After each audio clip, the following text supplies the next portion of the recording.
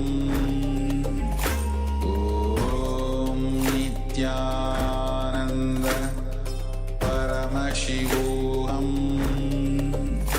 Om Nithyananda Paramashivoham. Om Nithyananda Paramashivoham.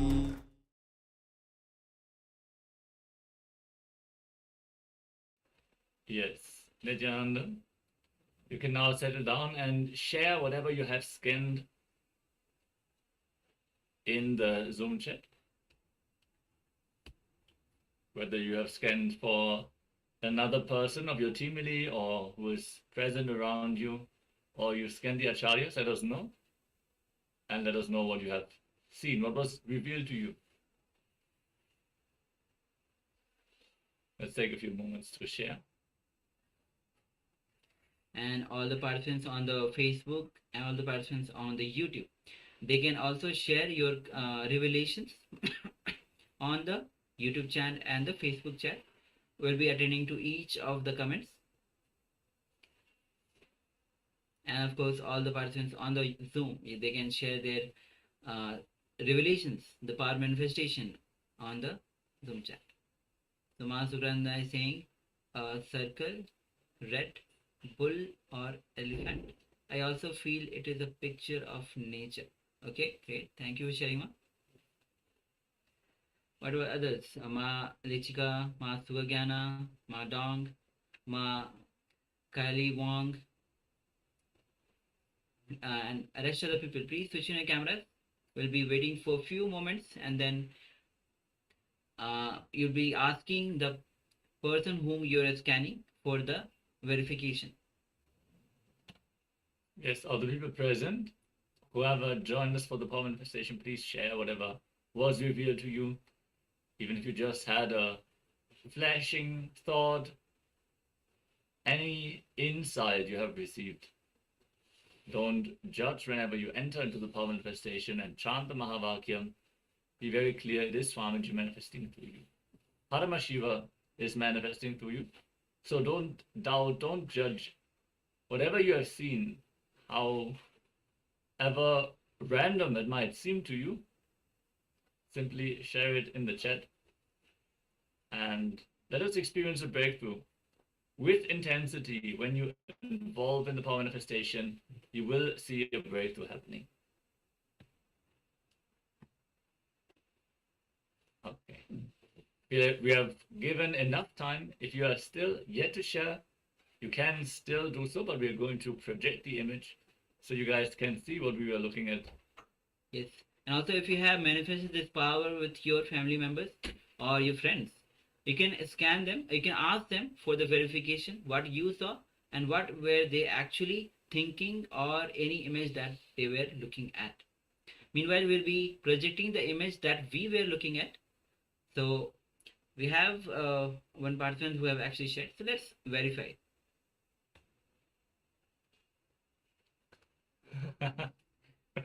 As you can see, it's a cute image of two monkeys, small baby monkeys on a banana with a blurred background.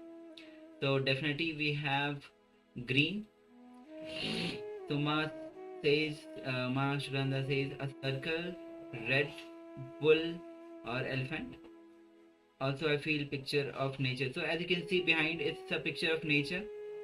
Though it's not, there's no elephant or bull, but it's a animal kingdom. So yes, you might have interpreted that monkey got a red apple. Okay. We were actually thinking about what he might be holding in his hand. Yeah. And actually, my co-acharya has been sharing about more places in nature. Yes. So it is definitely correct what you scanned, Ma. So celebrate. The banana looks like elephant. Yes. Yes, there's a good connection. Great. So I sure that's it. Yes, ma'am. Very good. Congratulations, ma'am. Thank you for manifesting and requesting all the participants to have the inspiration, have the fun during the power manifestation, not just the power manifestation that you are manifesting, have the joy of manifesting the powers also.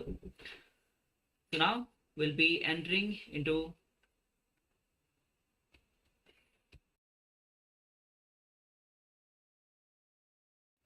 now we'll be moving to the second round of the power manifestation. Again, you can scan, ask the friends to have some picture or thought current on them so that you can scan them. And of course, we'll be having one picture with us. You'll be scanning all of us. Those who want to scan us, you can scan all the both acharyas, and please ask your friends and family members to volunteer for second round of this manifestation. So, and all the participants who are here in the Zoom with us who have not participated in the first round, decide to take the jump, join the power manifestation. Ma Lisi Sa Ma Jnana Prakashini. No need to be shy. Join the power manifestation. Let's enter into the second round.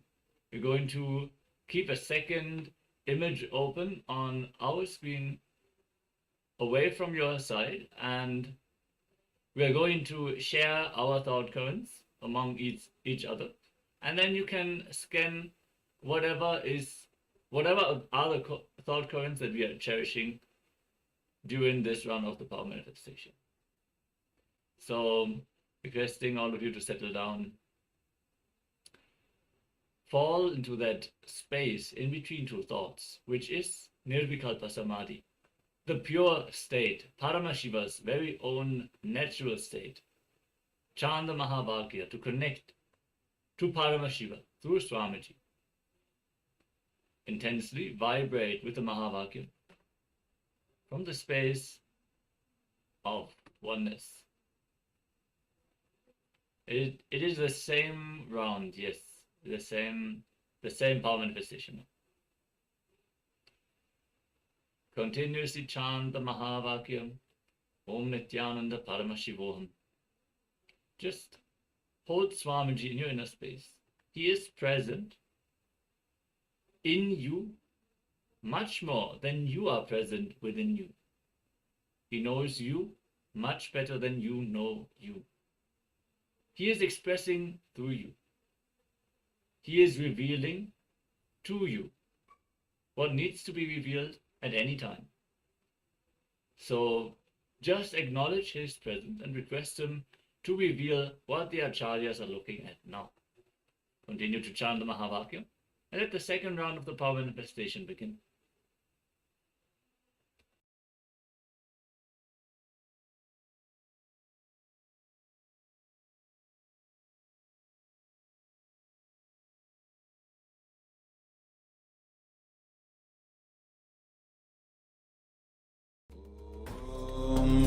Nithyananda Paramashivoham. Om Nithyananda Paramashivoham. Om Nithyananda Paramashivoham. Om Nithyananda Paramashivoham. Om Nithyananda Paramashivoham. Om Nithyananda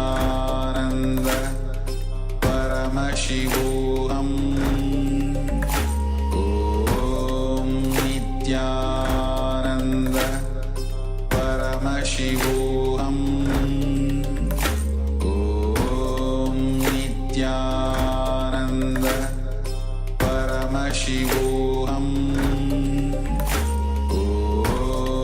Nithyananda Paramashivoham. Om Nithyananda Paramashivoham. Om Nithyananda Paramashivoham. Om Nithyananda Paramashivoham. Om Nithyananda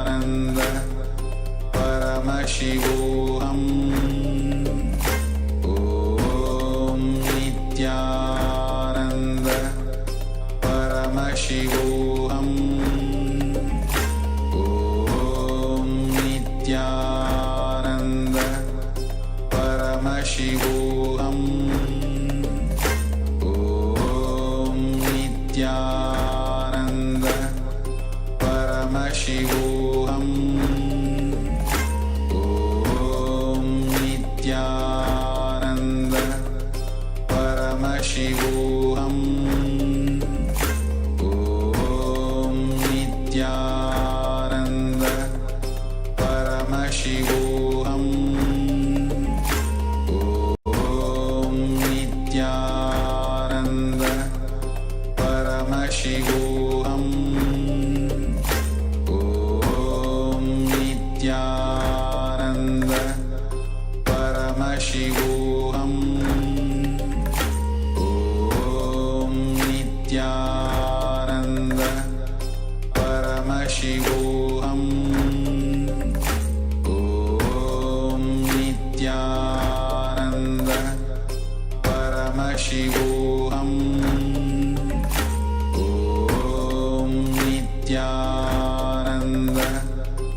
Paramashivoham. Om Nithyananda Paramashivoham. Om Nithyananda Paramashivoham. Om Nithyananda Paramashivoham. Om Nithyananda Paramashivoham. Om Nithyananda Paramashivoham. Om Nithyananda Paramashivoham. Om Nithyananda Paramashivoham. Om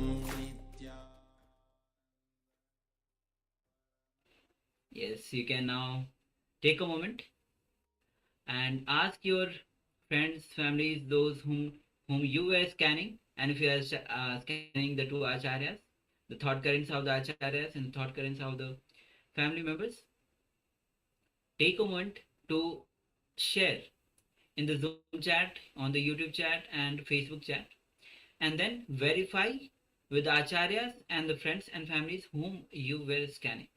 So take a moment to share.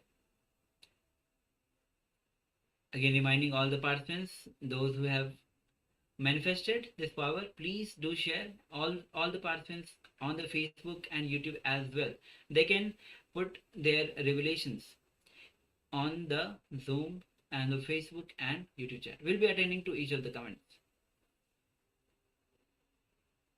And also, if those participants who have not yet turned on the cameras, if they have manifested, please let us know. Please do share your power manifestation.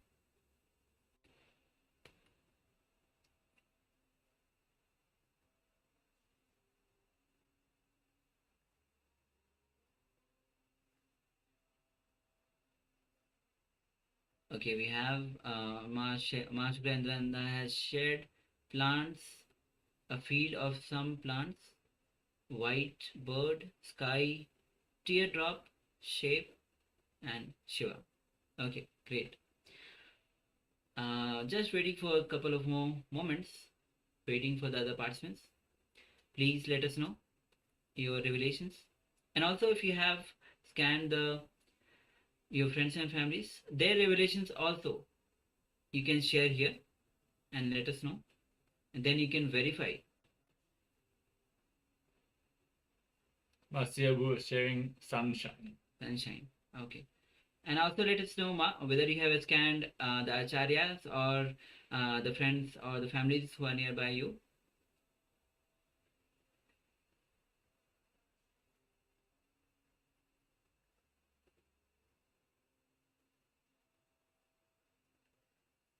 Okay, now we should I think we should move to the verification part itself. So if you have scanned acharyas, we'll be projecting the image which we were looking at, having the thoughts of the image. And if you have scanned the partners, your friends and families, please go ahead and ask them what they were thinking about. Okay, so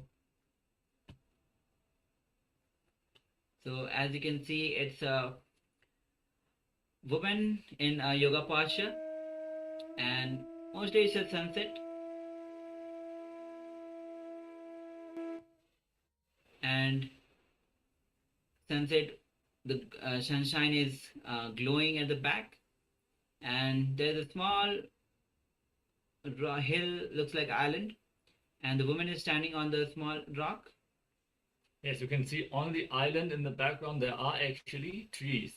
So there are plants, and she's in the tree posture, right? So that applies as well.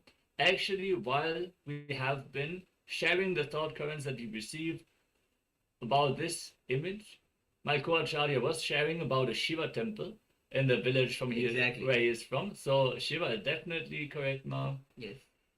White bird. I was actually sharing about a beach where I used to go, where I lived, and there would be plenty of seagulls. So white bird is also correct, ma. So all over sky, most of this image is sky only. Yes. So completely spot on, everyone. Yes. Celebrate yourself. Celebrate. Thank you for manifesting, ma. Thank you. And Ma Siabu also says sunshine. If you have scanned Acharya, then yes, ma, of course, sunshine is there.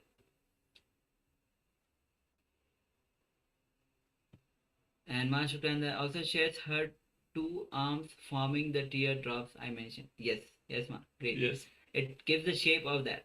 Yes. Yes. Yes. Acharya was also sharing that there are so many shapes in this image and so many ways to interpret it. So everything is spot on. Manifested that very beautifully, ma. Again, congratulations. Congratulations, everyone. Thank you. And that just shows, like, if you are sincere and you're participating in the power manifestation again and again, you just fall into the neck, and more details will be revealed to you. It might not be the first thing you would suspect if you look at the image with your physical eyes, but the third eye reveals the shapes which are beyond the sight. It shows reality as it is. So let us celebrate the powers that Swamiji Paramashiva is bestowing on us by simply sitting and letting him manifest. Let us enjoy this ride, this journey with Swamiji. Yes.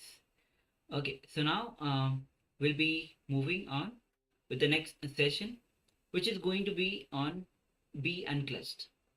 As throughout the day we have been going through the Nithya Dhyaan, the steps, how to enter into Nithya Dhyaan, why the meditation itself is important, and for the first place, how the shafts that we create constantly, and how to unclutch from all the thoughts that we create, all the shafts that we create.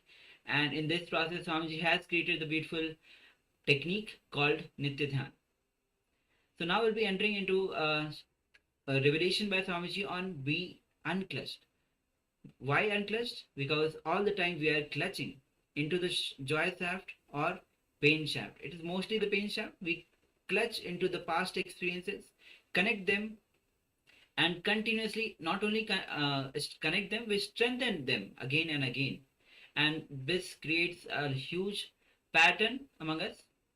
So how to be unclutched from the shafts that we are creating? So Swamiji will be guiding us through this revelation beautifully. So please come to the space of listening. Let's begin.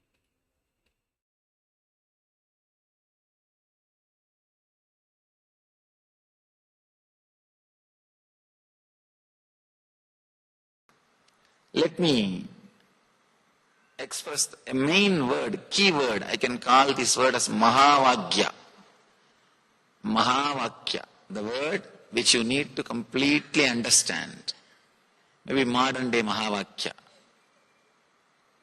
The word is unclutched. Be unclutched. That is the Mahavakya. Now, let us try to analyze, understand and internalize this one truth, one Mahavakya. We have beautiful different Mahavakyas in Vedic tradition. Aham Brahmasmi, Tattvamasi. So many wonderful Mahavakyas. Ayam Anma Brahma, Prajnanam Brahmam, Sarvangalvidam Brahmam. These are all different Mahavakyas. Be unclutched. What do I mean by the word being unclutched? Let me try to explain it with a simple diagram. How continuously our mind is working and how we are clutching, connecting and creating a life or suffering. How we are creating the ignorance or depression. Let me describe. Then you will be able to understand what do I mean by the word unclutching.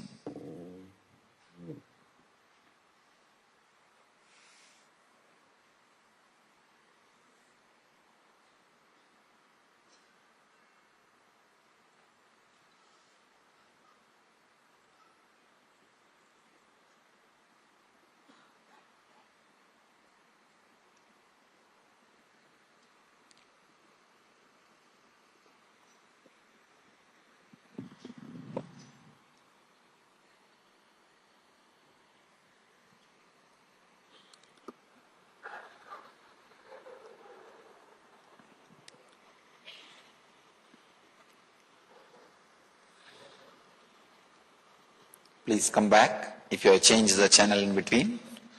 Now it is time. We enter into the Satya, the truth. The real experience of Atato Brahma Jignasat happening. Means let us inquire into the reality and have courage to go into the experience wherever the reality leads. How our mind works. How we create thoughts and how we give meaning to it and how we experience life. A simple diagram. I'll try to explain.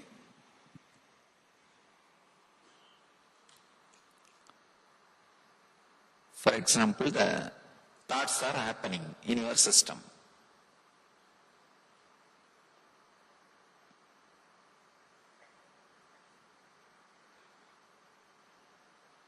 These are all different thoughts.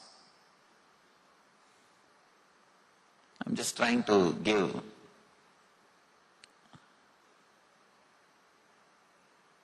kind of a diagram. Different shape, different size, different length or different width, different kinds of thoughts.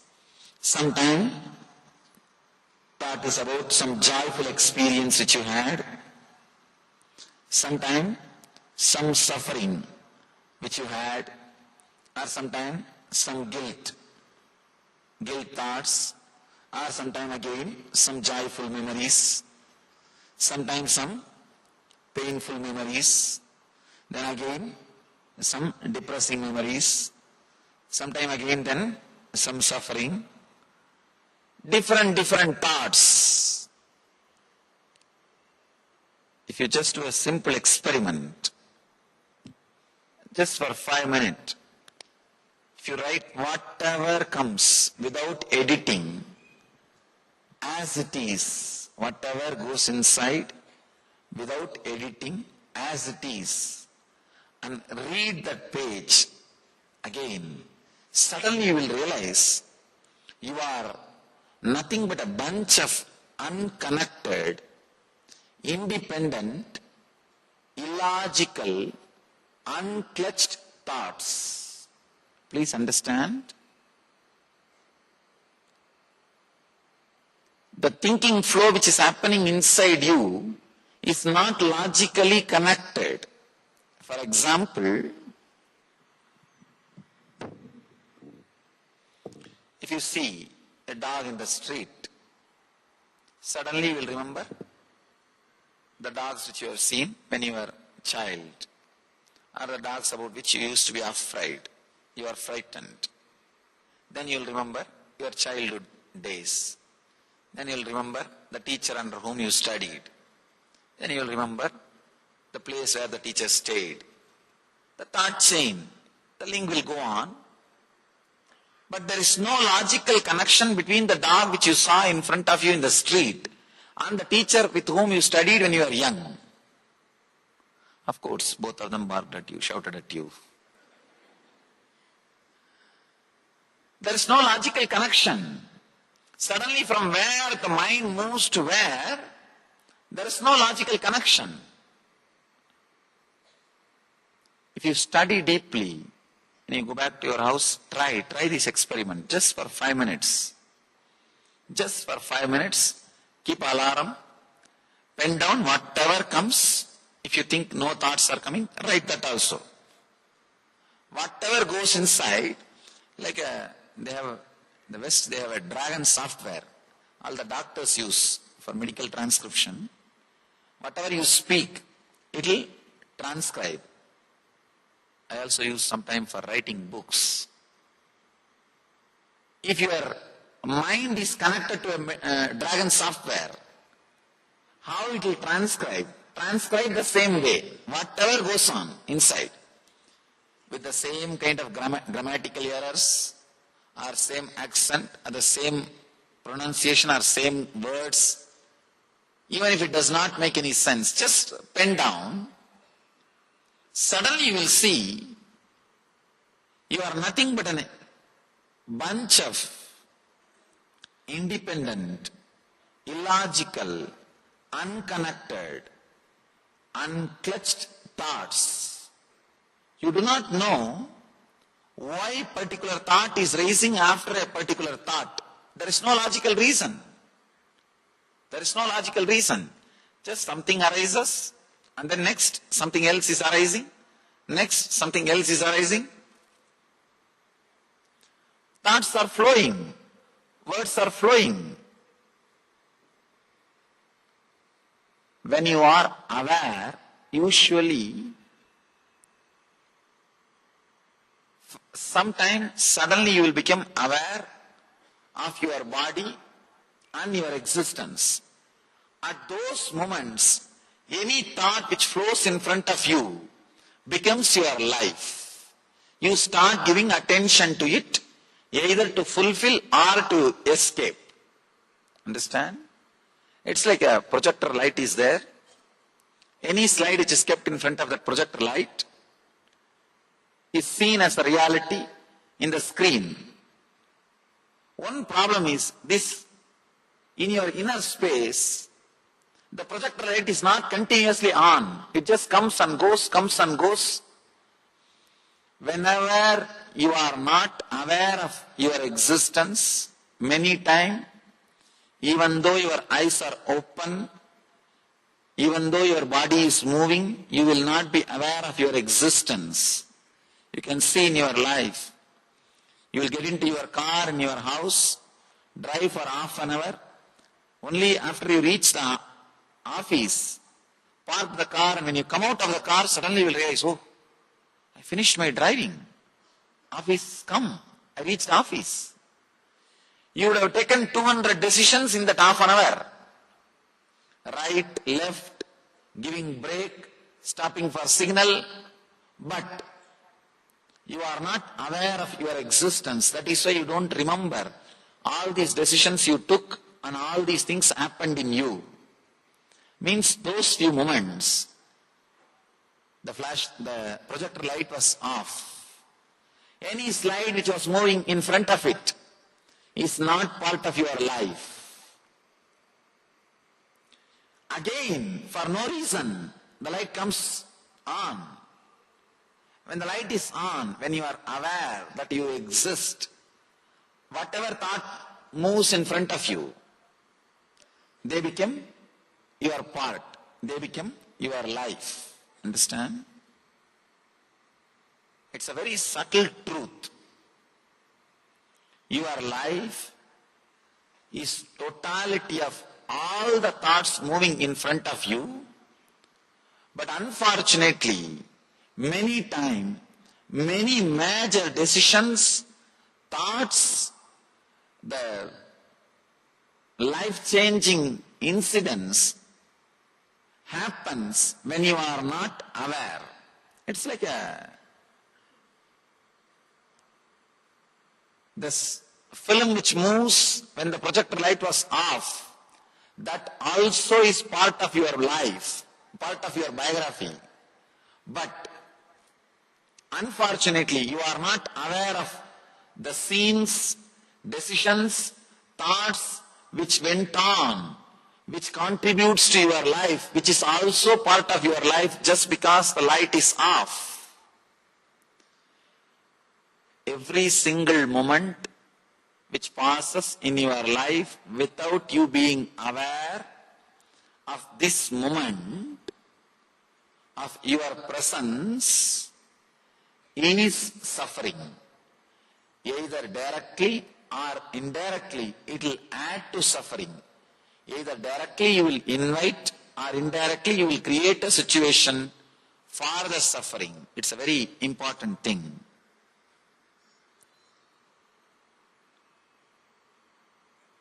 How, when you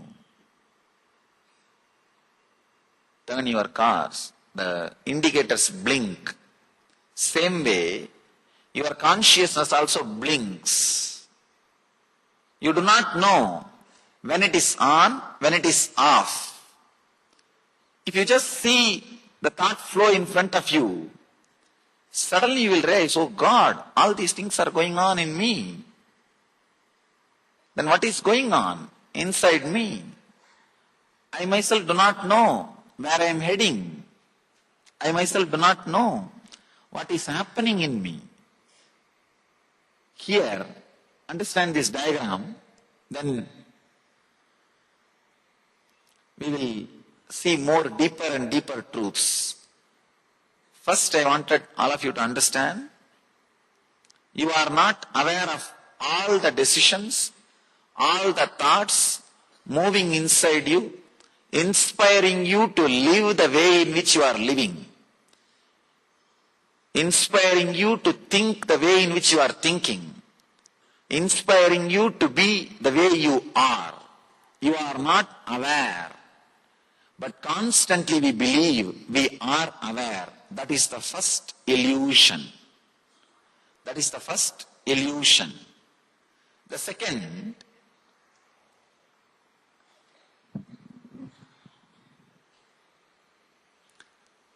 whenever I say this point, people get frightened. People feel frightened. Oh God, already I have enough suffering. Now he is adding one more suffering and one more fear that I do not know where I am heading. Understand?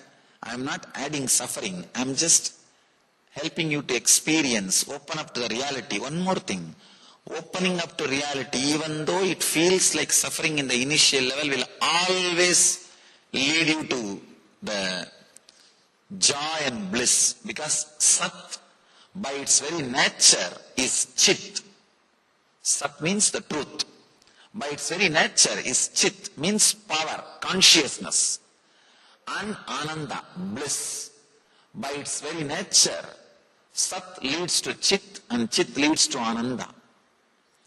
Even though in the initial level it feels like a little more responsibility, little more load, now itself already many of your mind would have decided, no. What he says may be right, that I am not aware of everything happening in front of me, but I can't become aware of everything happening in front of me. Oh, living in the present moment, being aware of whatever is going on, that and all is not for me. I tried many times, Swamiji, you don't know how many techniques I tried. Understand, we are not that dumb as we think.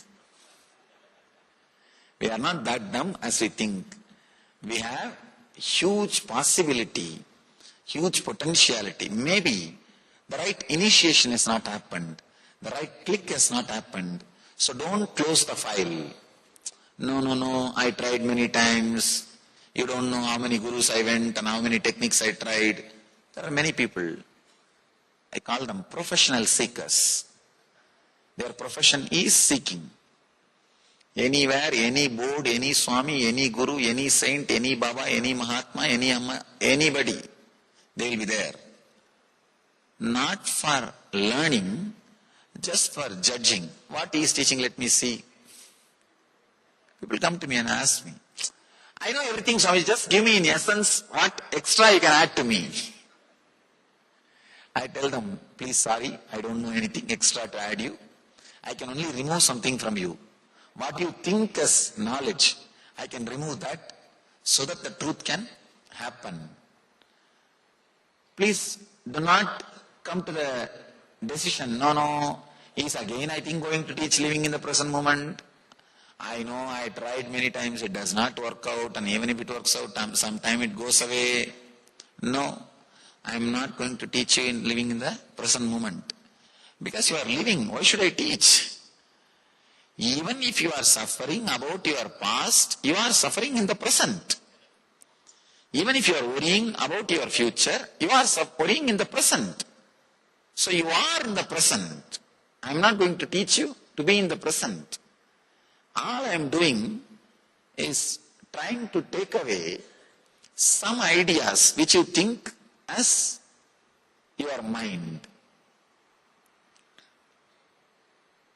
The first truth is you are not aware of all the things which is happening in front of you. You do not remember your biography as it happened. That is the first truth. You remember only as you want it. People ask me. Many times I tell them, if your thought per second, TPS, I call it TPS, thoughts per second, if it comes down, you will have clarity about your past and future. They tell me, what? About past, already I have clarity. Why should I have clarity about my past by bringing the TPS down? Now itself I know my past. No. Please understand, you don't know your past. You don't remember, recollect the past as it happened. You recollect only as you want it, not as it happened. Just a simple example here. See, if your life was filled with different kinds of incidents, joy, suffering, guilt, joy, pain, depression, sad, different quality of incidents. You do not look at the life as it is. Usually what we do, I use the word we because sometimes people think that the word you means too condescending. That's the reason I use the word we. The problem is, the public place, you can neither use we nor use you. If I say you, somebody feels condescending. If I use the word we, if you also have the same problem, how can you teach me? That is a big problem. Anyhow, because I don't have any other word, better to use the word we. What usually we do, some joy, some suffering, some guilt, some joy, some pain, some death. This is our life, different thoughts, different experiences. Usually, you collect only all the suffering related incidents and create a shaft, create a connecting idea and think your life is nothing but suffering. Understand? You collect suffering, guilt, pain, depression, suffering, all these kinds of thoughts, connect them, and you think your life is a long chain of suffering. Your life is a pain shaft. I've seen people, the moment I ask, how are you? You are from where? First thing everybody invariably starts, you don't know, Swamiji, nobody has suffered like me in the life. This is a common introduction for their biography. Even my enemies should not suffer the amount of suffering I went through, Swamiji. Even in that, they want to be in the top. Even in suffering, they want to be in the top. Not second. Nobody has suffered like me, Swamiji. You don't know. Even in that, we have to be in the top. And not only that, see, not just they tell this to me, they believe strongly this. They forget the joyful incidents which happened in between, the joyful incidents, joyful memories which happens in between, they collect only the negative things, connect them and create a shaft. I call this as pain shaft.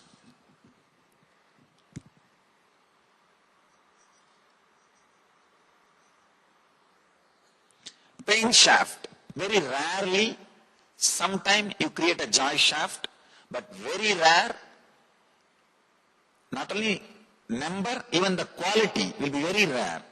You collect the joyful incidents and create a joy shaft. Means you feel life is joy. But most of the time, you collect all the painful memories and incidents and create an idea, life is pain. Understand? If you create the shaft, life is pain, the problem will be, you will be just waiting for more and more painful incidents to be added. Anything you believe, you start believing, you will collect more and more experience and argument to strengthen that belief.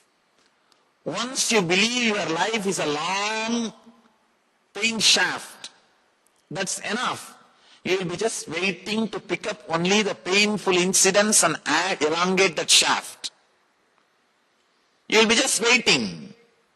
You will never be able to remember or respect the joyful things happening in your life. You will continuously wait. Next, when is pain, when is pain, when is pain, and you will add. You will be waiting, meditating for pain. You will be meditating for pain. I have seen people just waiting to add that, elongate the pain shaft. Just waiting to add how the pain shaft can be elongated. One important thing we need to understand, believing that life is a pain shaft or believing the life is a joy shaft, the continuous incidents of joyful things, life is continuous happenings of painful things.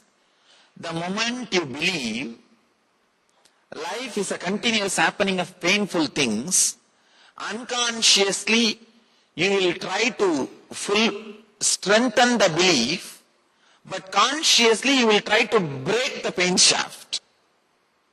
Understand? Unconsciously what you will be doing?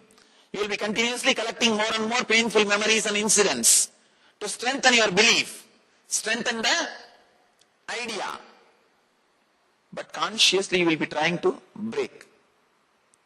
Big problem is, neither you can break the pain shaft, nor you can add to the joy shaft, because both shaft does not exist. It is just your memory. Please understand. The reality happening is this main line. Different memories, incidents continuously flowing, and that is also not connected logically.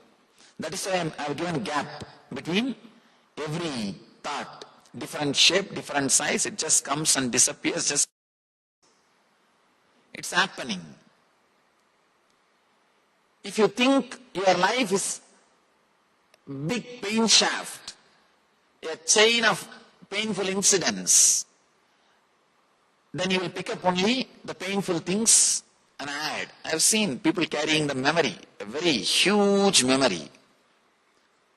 The other day, one guy came to me and said, Swamiji, I'm going to divorce, please bless me. I said, usually we bless only for marriage, not for divorce. Can you tell me the reason? Let me analyze. The other day I was reading an article, I don't know how much it is true. 33% is divorce rate in Bangalore. I don't know how much it is true. I pray that it should not be true.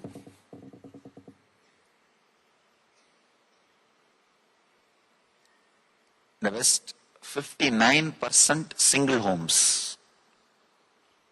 Understand? And 47% of the people die without having a close friend or a relative to receive the body.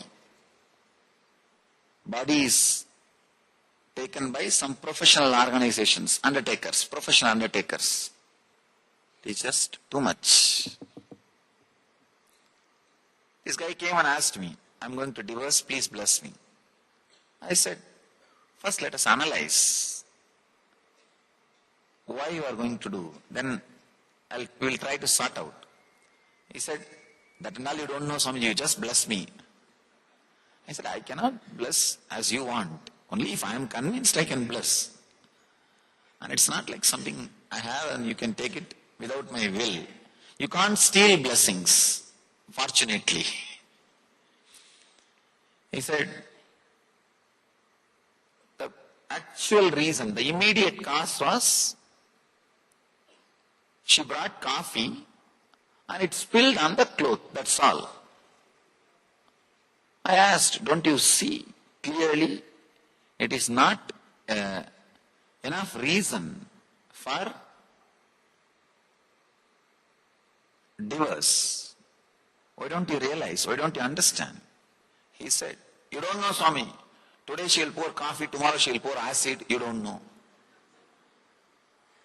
No, he said he actually told me. You don't know. Today she will pour coffee, tomorrow she will pour acid.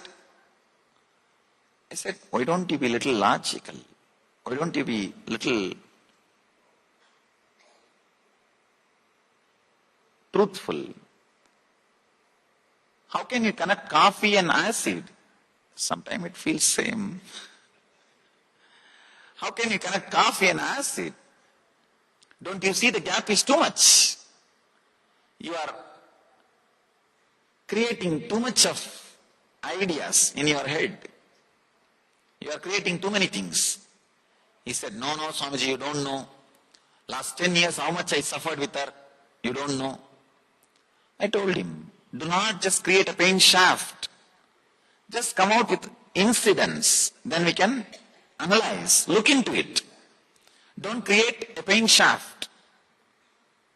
Pain shaft will stay only if you are unconscious. Please understand. Your opinion about life as pain shaft or joy shaft will stay only as long as you are unconscious, not when you are aware. I told him, just come out. Incident by incident, let us analyze. He started telling me, in South India, there is a habit, during marriage, in a small pot they will put a ring, and the bride and bridegroom, both of them are supposed to try to pick up that ring. Whoever gets it, it's theirs. It's a small game.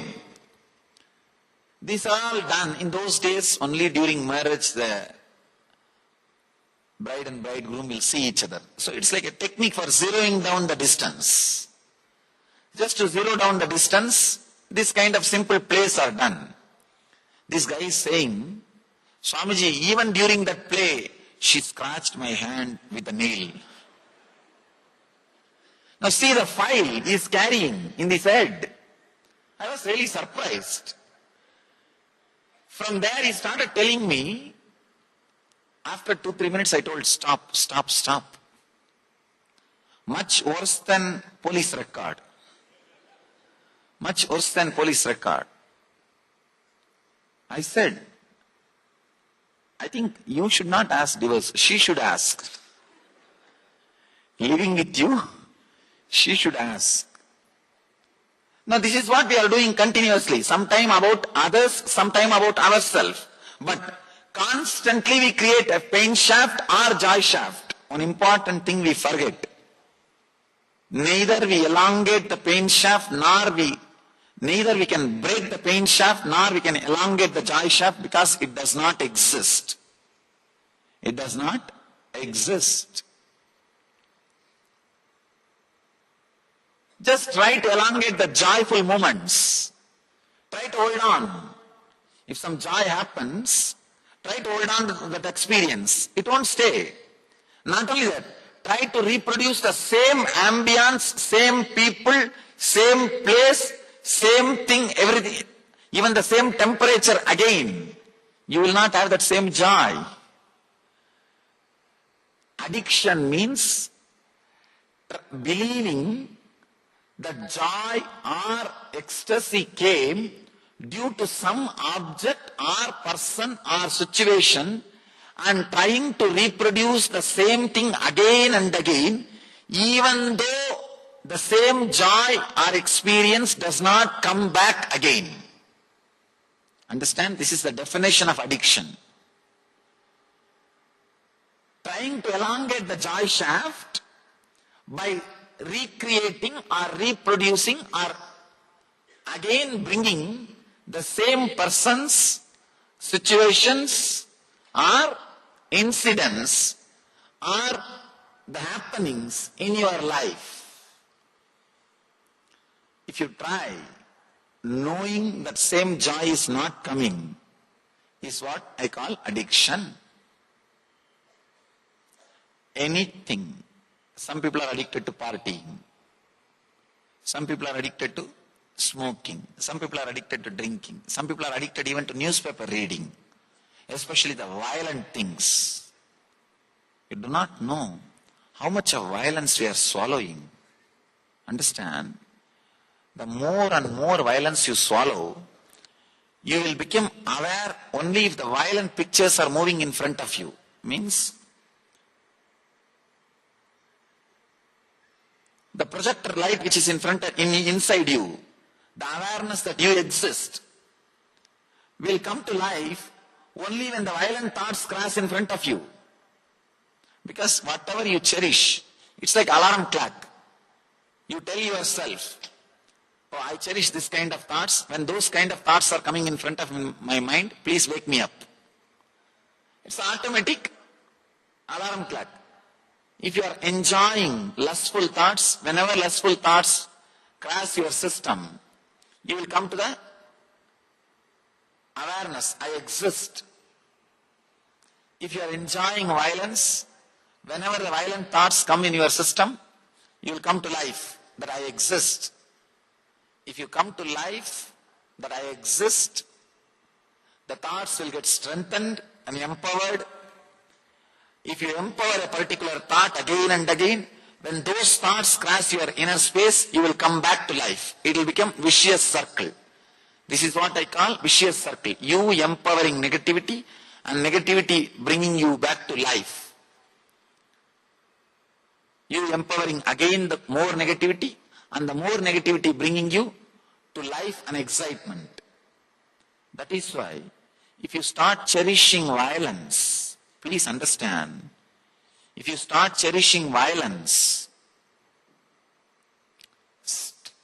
you don't have to reach hell, you are in hell. Even if you reach, you won't find any difference. You won't find any difference. See, I am not talking about getting the informations about life, some accident, some murder. These are all knowing about life, to be safe. That is not I am talking about. Many times we enjoy violence, reading tabloids and seeing violent things in the media, especially reading tabloids. It's called letters, they call it selling violence. Very strong words are there. I don't want to use those strong words. Selling violence. The other day I was reading an article, very scientifically, with the scientific data and statistics. They say, in any city, if the boxing competition or boxing programs happen, what do you call in India? Same boxing. Fighting. This kind of programs happen, the public programs. I think in India it doesn't happen. The West it is very common. Boxing fighting happens. Within 30 days, the crime rate of the city goes up by 30%. You'll be surprised. Same way, the other study, If a group of people meditate sitting in the center of the city, within 30 days, 67% crime rate comes down. It's done by one of the leading organization teaching meditation, Maharishi Mahesh Yogi's TM group. They have done this research in so many cities and proved it. Anyhow, see, they can afford to have this boxing, these violent programs because they have infrastructure to control the society, to manage the society. There is no county, there is no village without police station. If you just call 911, in USA within 3 minutes, you will see a cop standing in front of your home to take care of you, attend you. We can't afford to copy, duplicate, bring the same violence in our society. Our country is running because of Ramayana and Mahabharata, not by any law enforcement force. With all our infrastructure, we can maintain only a small percentage of our country. Our country runs by cosmic constitution, the eternal cosmic constitution. We call it Sanatana Dharma. So we can't afford to break it. I want all our intellectuals to understand. Please understand. The Indian intellectuals should understand. We can't afford to break our dharma. We don't have a replacing infrastructure. If we dump our dharma, we don't have something to replace and maintain the social balance. If we are going to dump our dharma, we are swallowing too much of violence. Too much of violence, too much of these tabloid ideas. I've seen. See this, if you see the people who read these weekly tabloids, these idiotic things, you will see very low level consciousness. They will be constantly attracting accidents in their life, suffering in their life,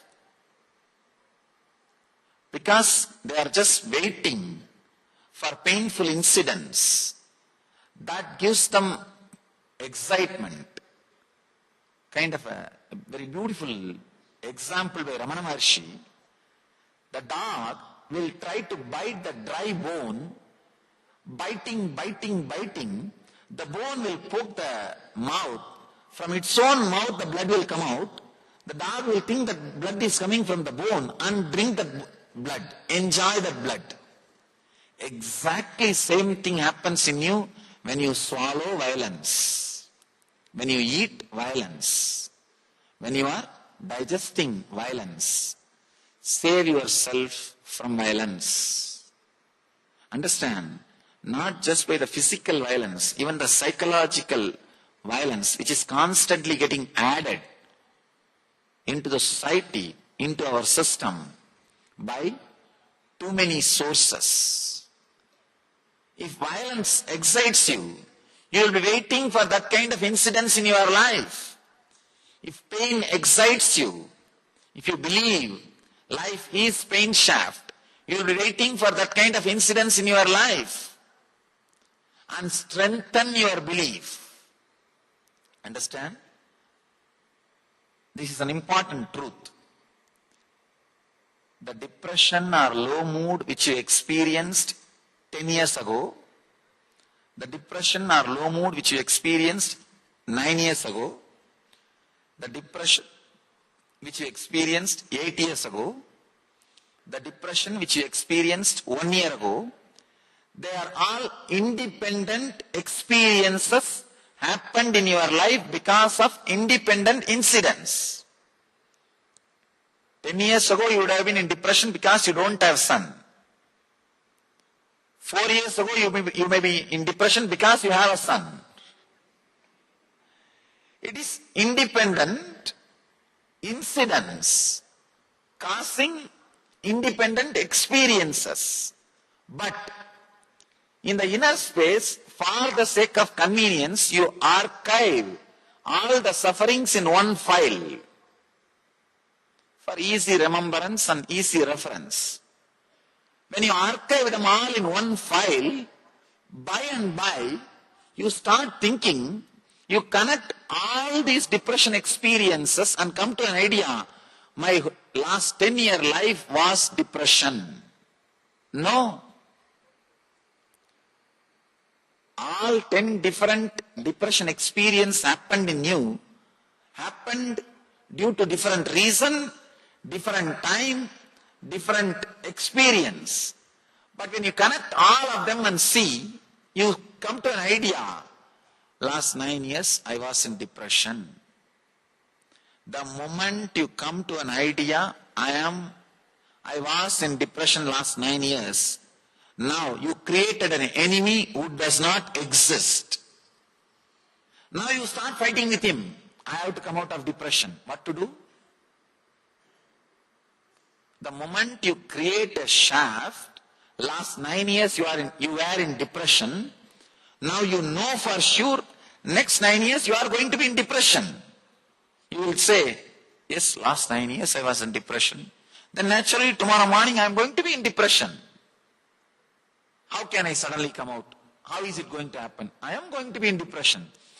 Passive agreement with your enemy.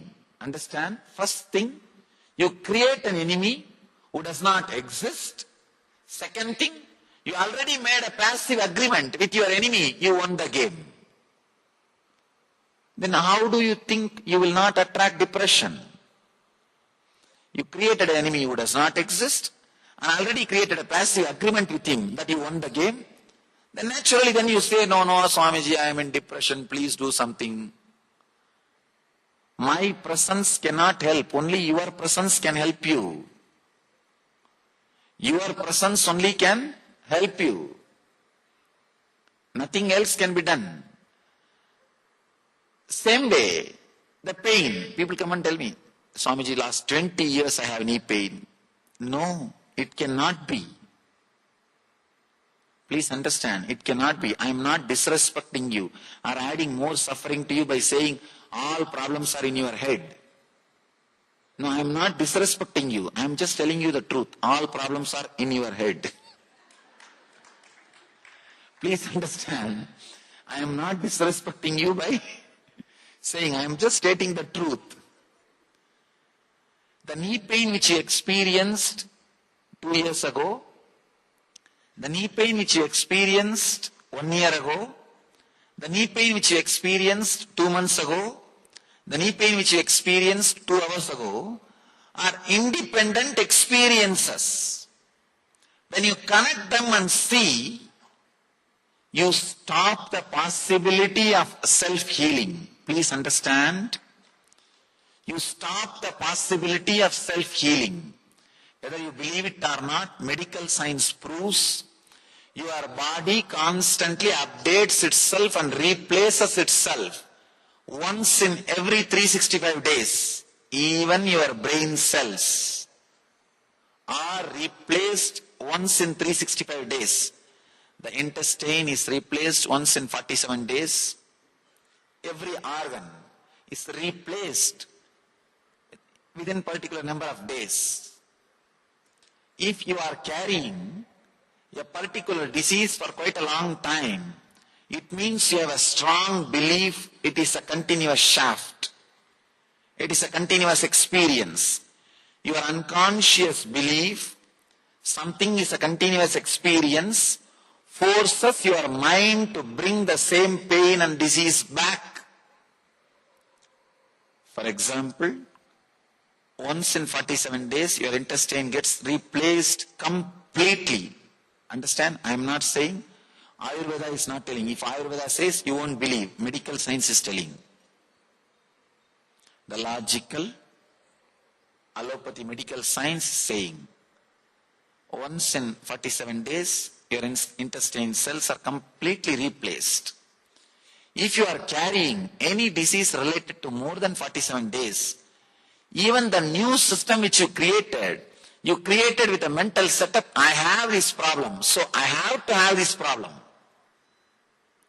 Strong belief, you have this problem, naturally you will say, if new intestine is given to you, no, this is not mine, bring mines. This is not mine, bring mine. Have you heard the story in those days? At a young age, one woodcutter was there, he was cutting a tree near the river, and his axe fell in the water.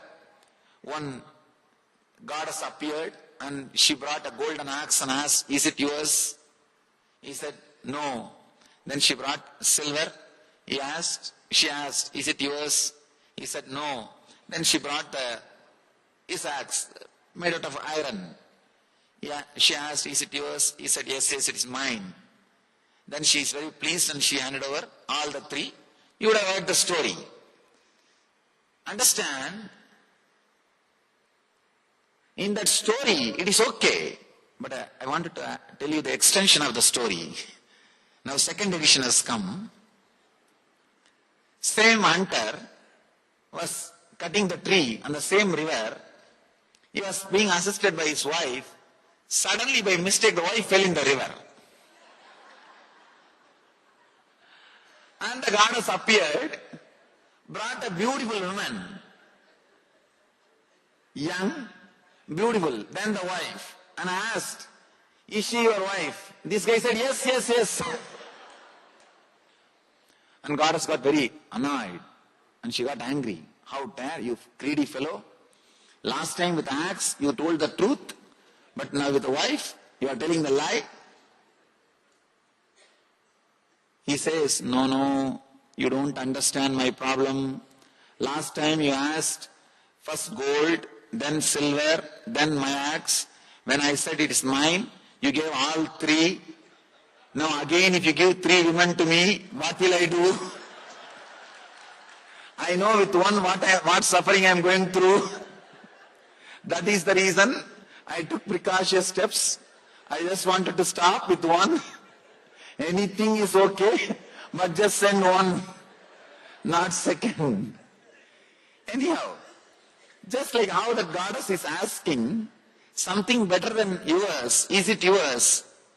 Same way, every time, the Parashakti is asking, is this your new body? She is creating new body, the nature, the self-healing energy which resides in you. That is what is Parashakti, your mother's part, understand? The energy which is inside your body and rejuvenates yourself is the part contributed to you by your mother. It's from your mother, Parashakti. Your mother is a representation of the cosmic mother. So when cosmic mother comes and says, is this new intestine is yours? You say, no, bring my old one. Your mental setup is such. We strongly believe the depression or disease is a shaft happening inside us. It is not. It is not. The depression you experienced 10 years ago, the depression you experienced 9 years ago, the depression you experienced 8 years ago are independent, unconnected incidents, experiences. When you connect all of them and see, you created a pain shaft, depression shaft. Oh, my life is depression. Now, you are ready to get defeated by the unknown enemy. An important thing, this is a very basic truth. Neither you can break the shaft, nor you can elongate the shaft because the shaft does not exist. All you can do is just be aware that it does not exist. You created it. Understand? For the sake of convenience and easy reference, you put all the depression incidents in one file and kept. By and by, you started believing all of them are existentially connected. No. They are not existentially connected. all your different experiences. One more thing.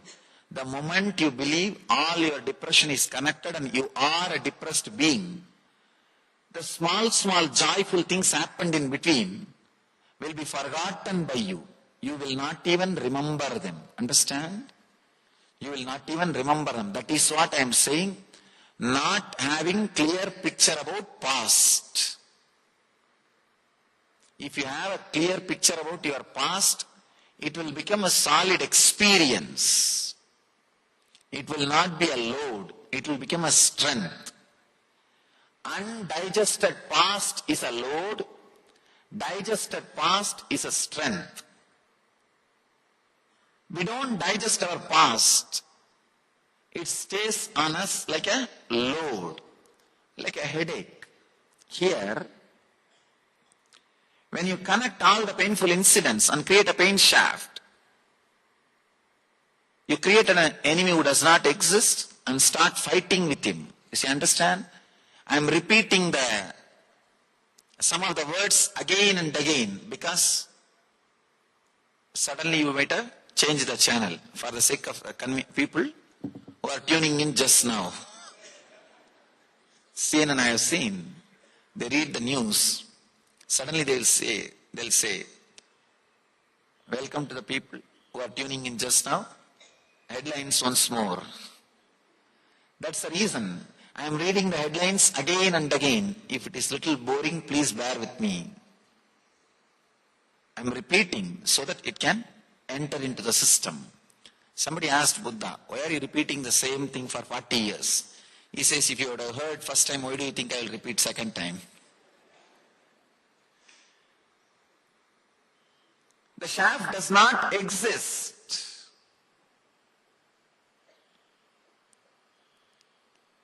Basically,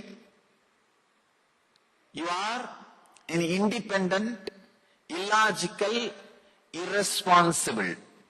No two thoughts are responsible for others' existence or disappearance. Understand? No two thoughts are responsible for other thoughts' existence or disappearance. Illogical, independent, irresponsible, unconnected, unclutched thoughts. But you are afraid to live with such an undefined frame of mind. You are afraid to live with undefined mind. So you try to define. You trying to define is the first problem. When you try to define, you have to create some shaft, either as pain or as joy. Understand? Even with your spouse, you live maximum 6 months. Maximum 6 months we live. Within 6 months, we create an idea about that person. After that, you live only with the idea which you have about that person, not with the spouse. Anything the other person does, you will look through that idea only. 6 months you will come to an idea, oh, this is the punishment given to me by God. Or I don't have to go to hell after death. Some idea. You will see continuously whatever she or he does through that scale, through that idea, through that mirror, through that glass. You don't live with a person.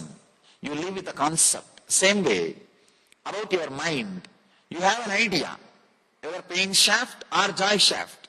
You live with that shaft, not with the experience. In experience, joy, pain, everything, so many things are coming up. So many things are happening. One more thing, between every thought there is a gap. Understand? It's like a fish tank. Water bubbles are coming in the fish tank. Between every bubble, there is a gap. Because the gap is too small, you think it's a stream. It is not stream. Between every thought, there is a gap. There is a gap. It is just independent, illogical thoughts moving. The problem is, when you can't live with it, when you don't want to live with that independent illogical movements, you create an idea, pain shaft or joy shaft, and struggle with it. You create an enemy who does not exist and fight with it. Fight with that person. Yes. So I hope all of you enjoyed this revelation by Swamiji. How beautifully Swamiji describes, you don't live with the experience, you live with the shaft. And how he gave example of the spouse, you don't live with the person, you live with the concept that you built around 6 months living with that person. And Swamiji beautifully explains previously, all the undigested past is actually a load on you, and all the digested past becomes strength in you. And of course, throughout the whole video, Swamiji reveals much more about the unclutching and how we create the shaft. Yes, all of the participants, you can also share whatever you resonated with most during this session. Any powerful cognitions that you have received, any clicks that you had. Ma Li Sisa, I assume you are translating for the Chinese room now. If you could, one, share their powerful clicks and also share the number of participants who are currently present in the Chinese translation room, that would be great. We are going to continue this powerful revelation about unclutching as we are closing in towards the end of this day of Paramashivoham. We want to cover this very important topic. So let us straight move into the next segment with Swamiji, where he is going to elaborate on the powerful science of unclutching. Maybe you can share your clicks as we go through the session as well. Yes. So let's begin.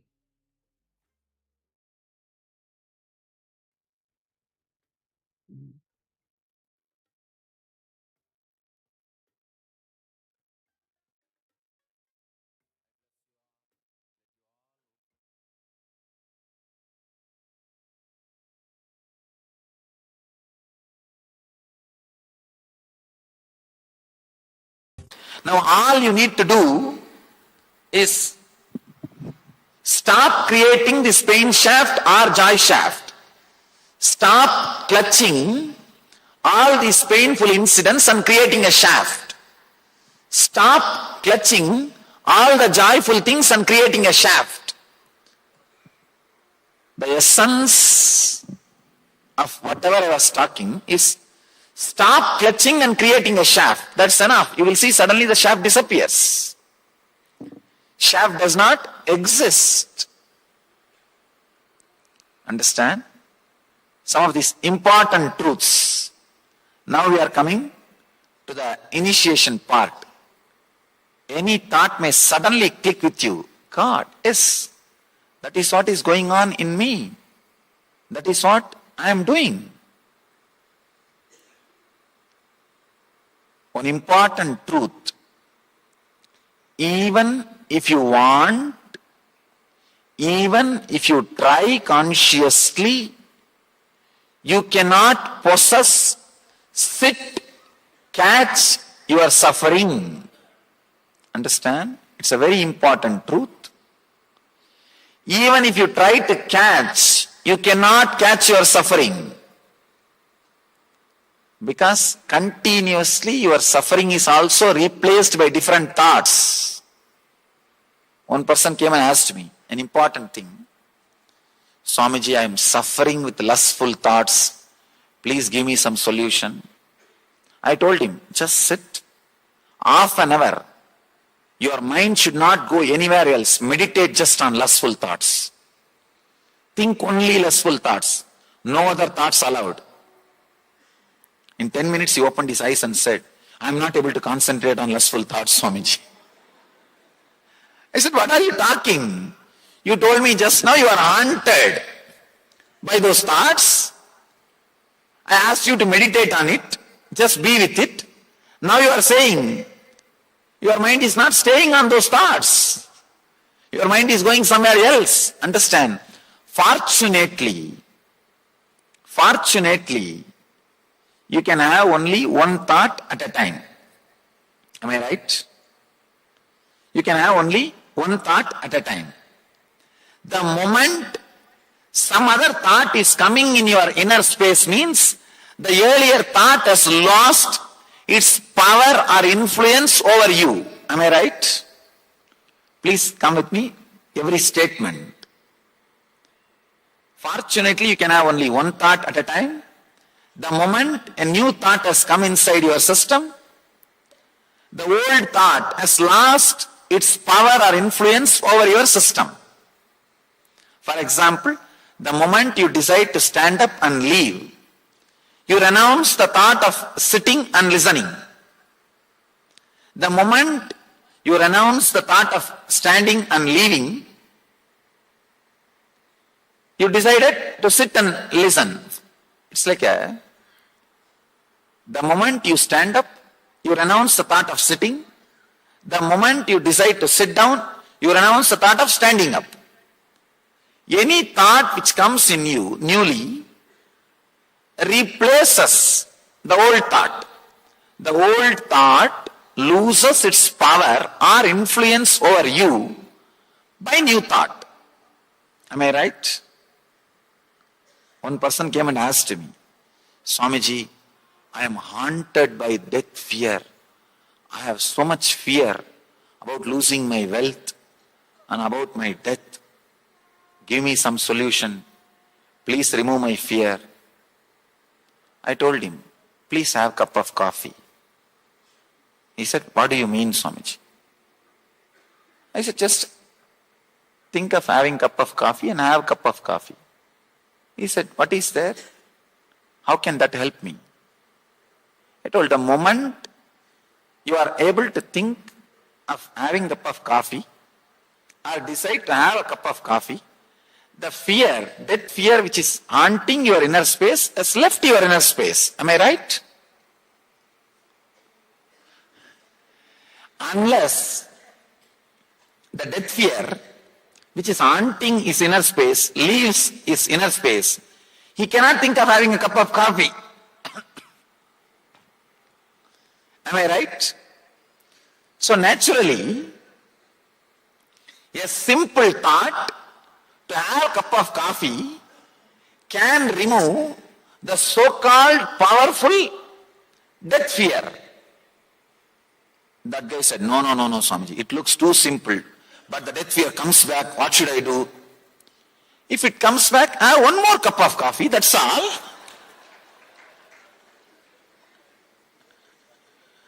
No, you don't understand how seriously I am talking.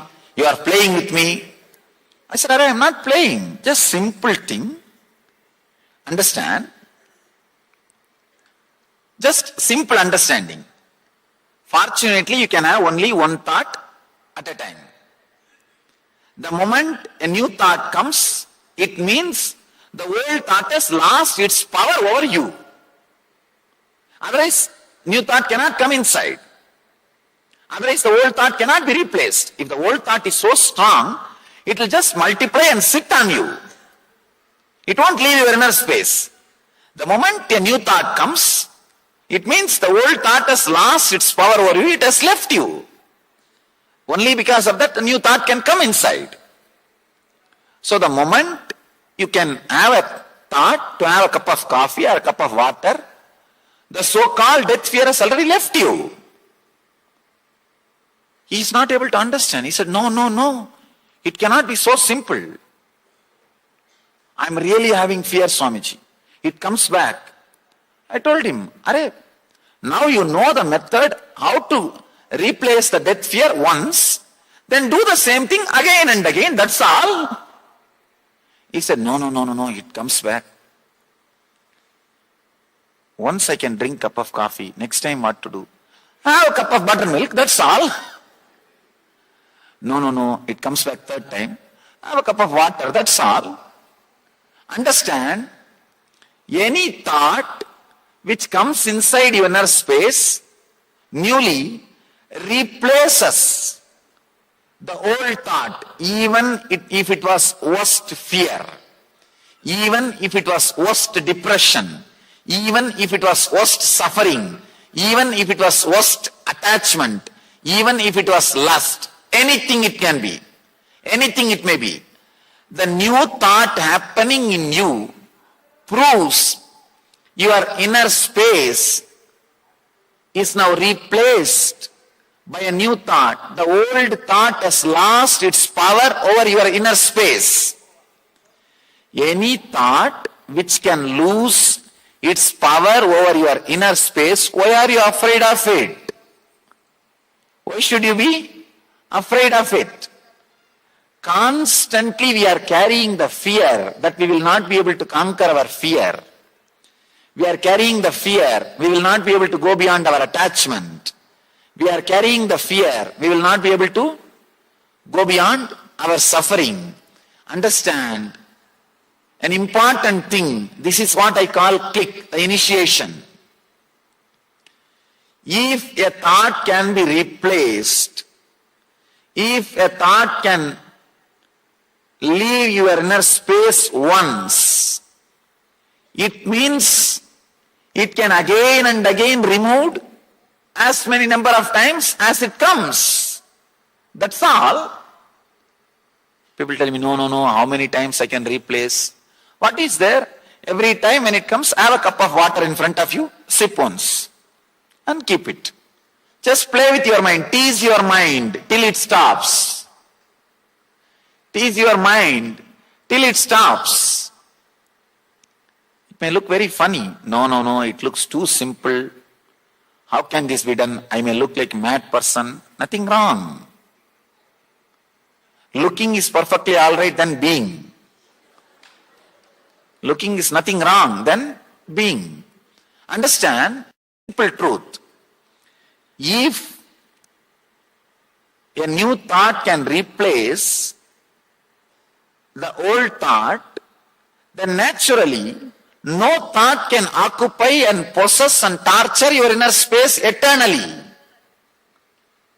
This is what is the click. This is what is the basic truth. Just one thought, a cup of water.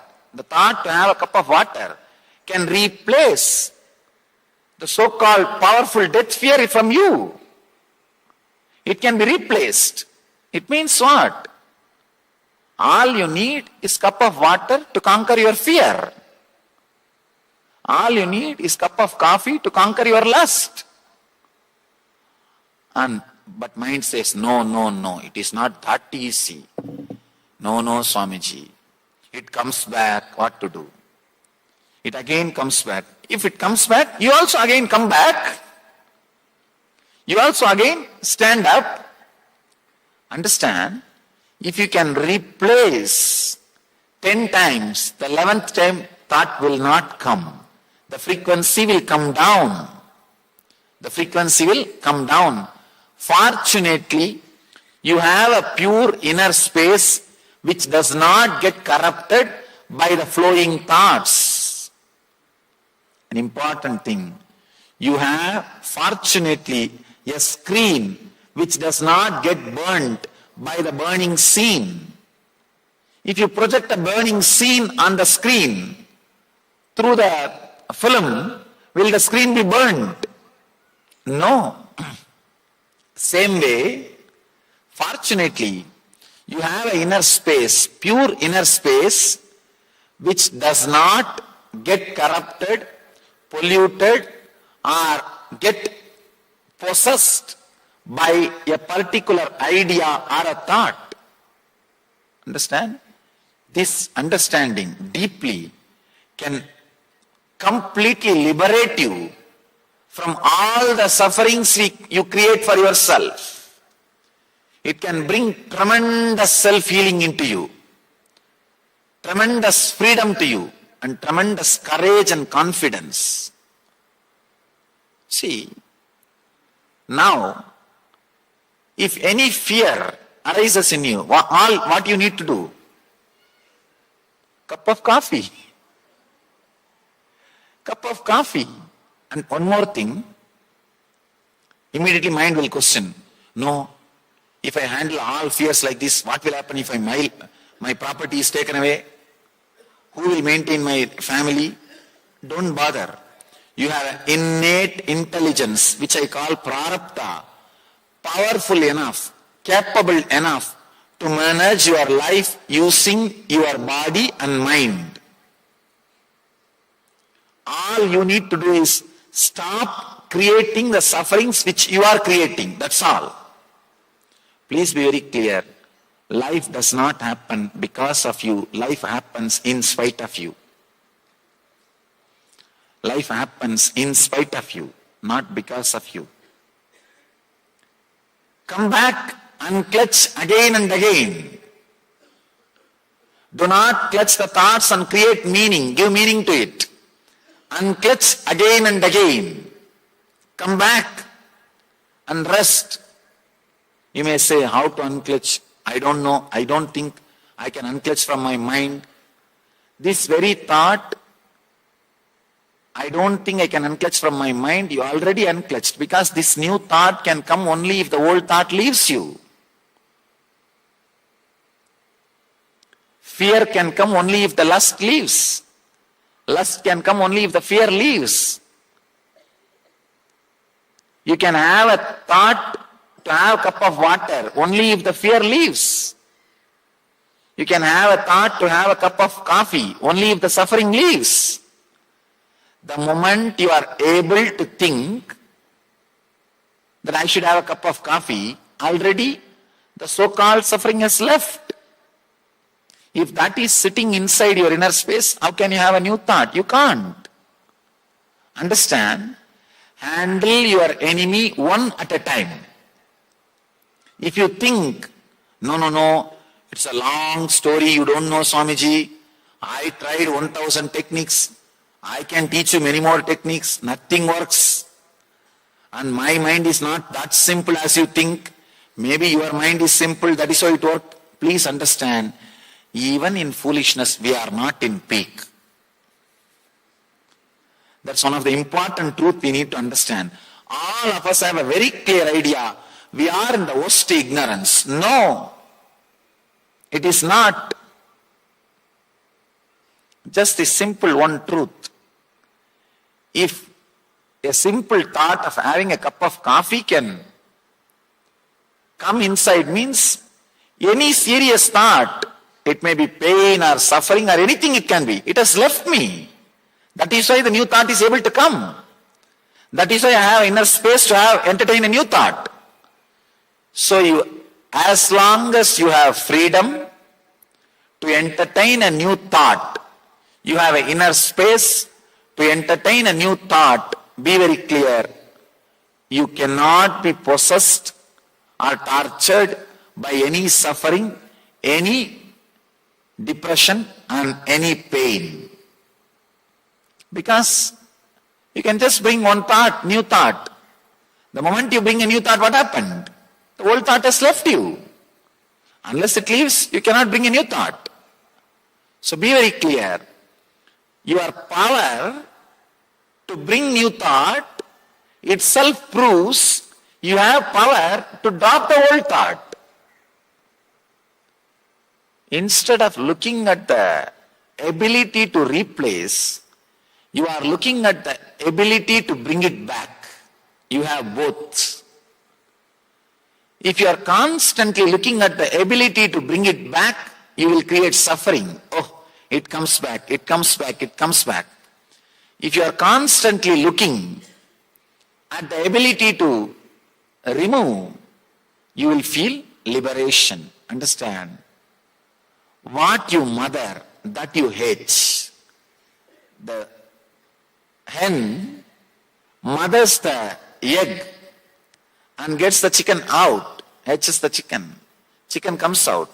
If you are mothering the thought you can replace any suffering, you will bring that into reality. If you are mothering the thought, no, whatever I replace will come back, you will bring that in your experience. If you are mothering the thought that it is going to come back, it will come back. If you are mothering the thought, it is going to go out, it will go out. Where you put your awareness, where you put your attention is the important thing. Understand? Your very ability to get a new thought shows you have ability to discard a old thought. Any thought can be discarded by any simple thought. This simple understanding is more than enough to unclutch and to rest. One important thing. Whenever any fear, any unsolvable problem comes, all you need to do from today is have a cup of water. That's all. And just say, that's all. Your mind will get little perturbed and shaken. Understand? Your suffering can rule you just because you are afraid of it. Have you seen in this underworld dadas, when they get created, they too will have fear, deep fear. But just your fear towards them will empower them. Same way, your mind too has fear about you. But your fear about your mind, your fear towards your mind just empowers your mind. Your mind also sometimes feels, oh, what is this? But you are more afraid of your mind. Then naturally what happens? Your mind gets empowered. All you need to do, understand, this is the initiation. Anything, one more thing, even once if you can replace your depression from your inner space, have confidence. I replaced. I can do it again. That's all. If 10 times it comes back, let me do it 10 times. That's all. The very clarity I am going to do.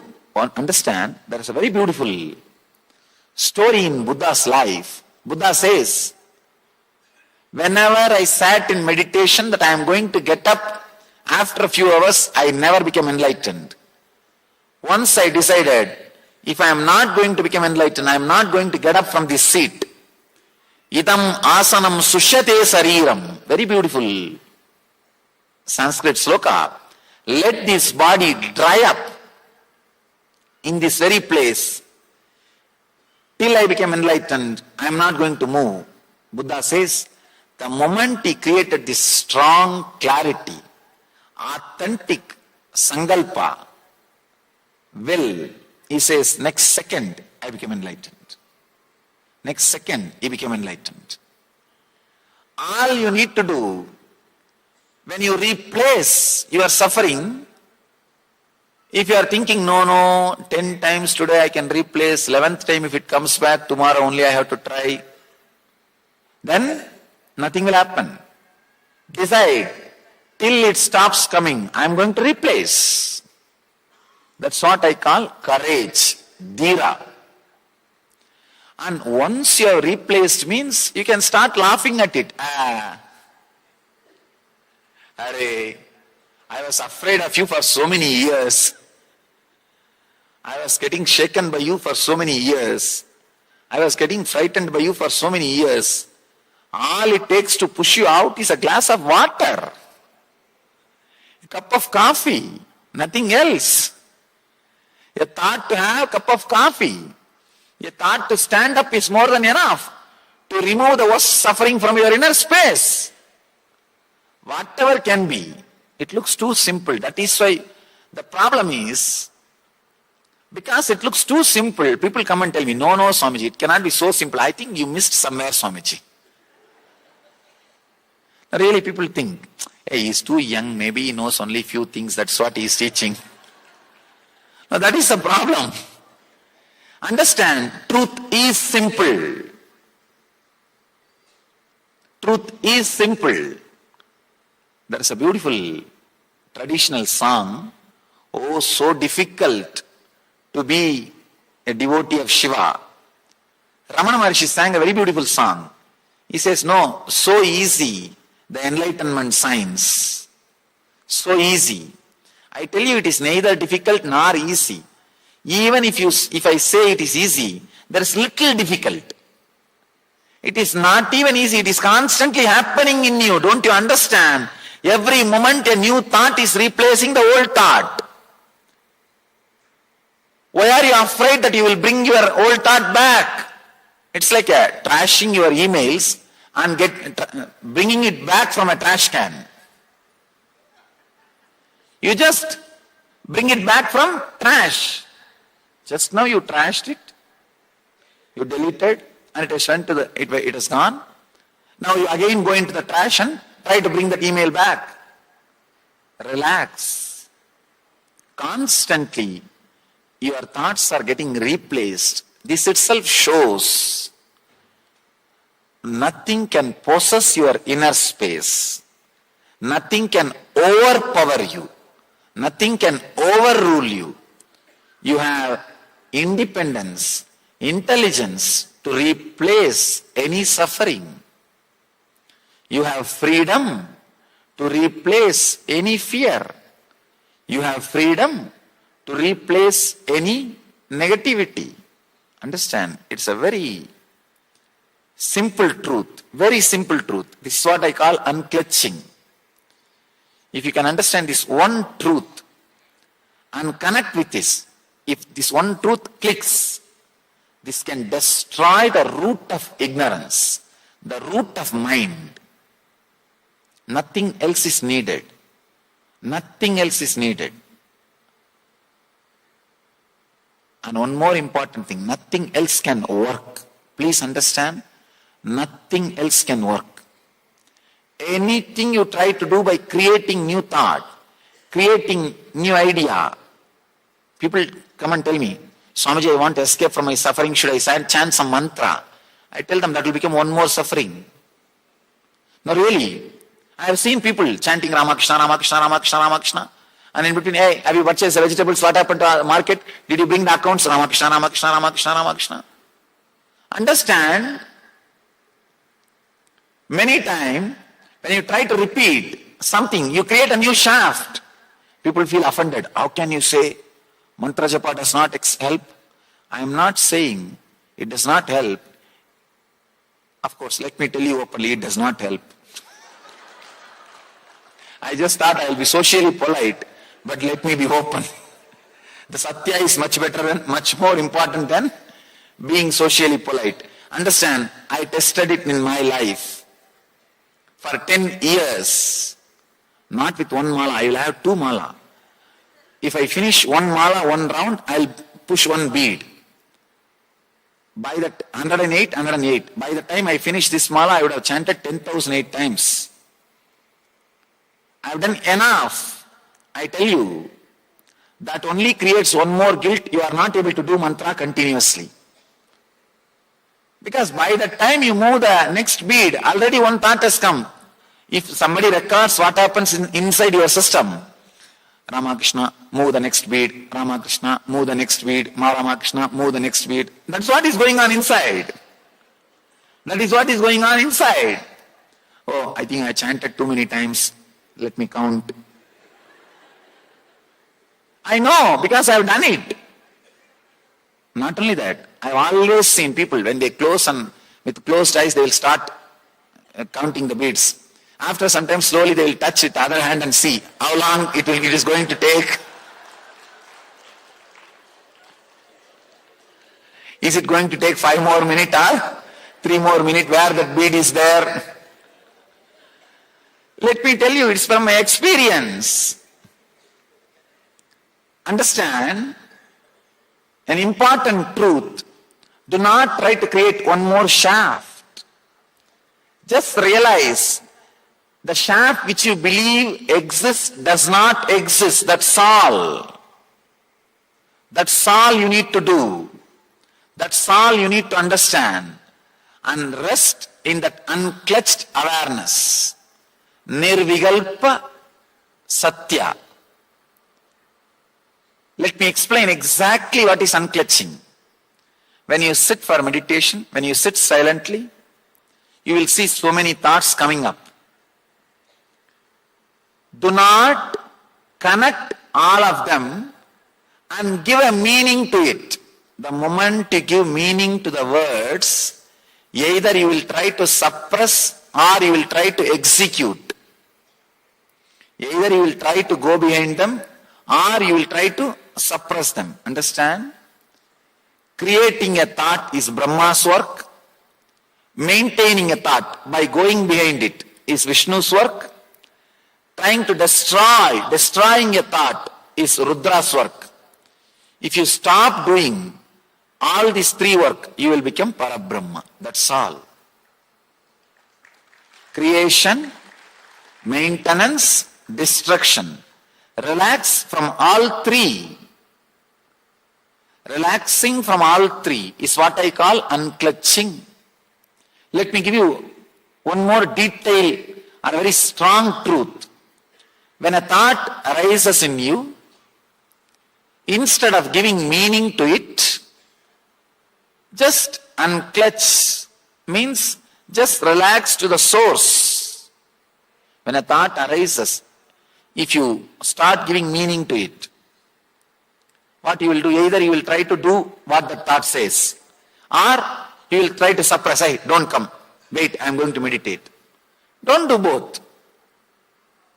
Instead of putting your attention towards the meaning of the sound, just see the source of the sound. That's all.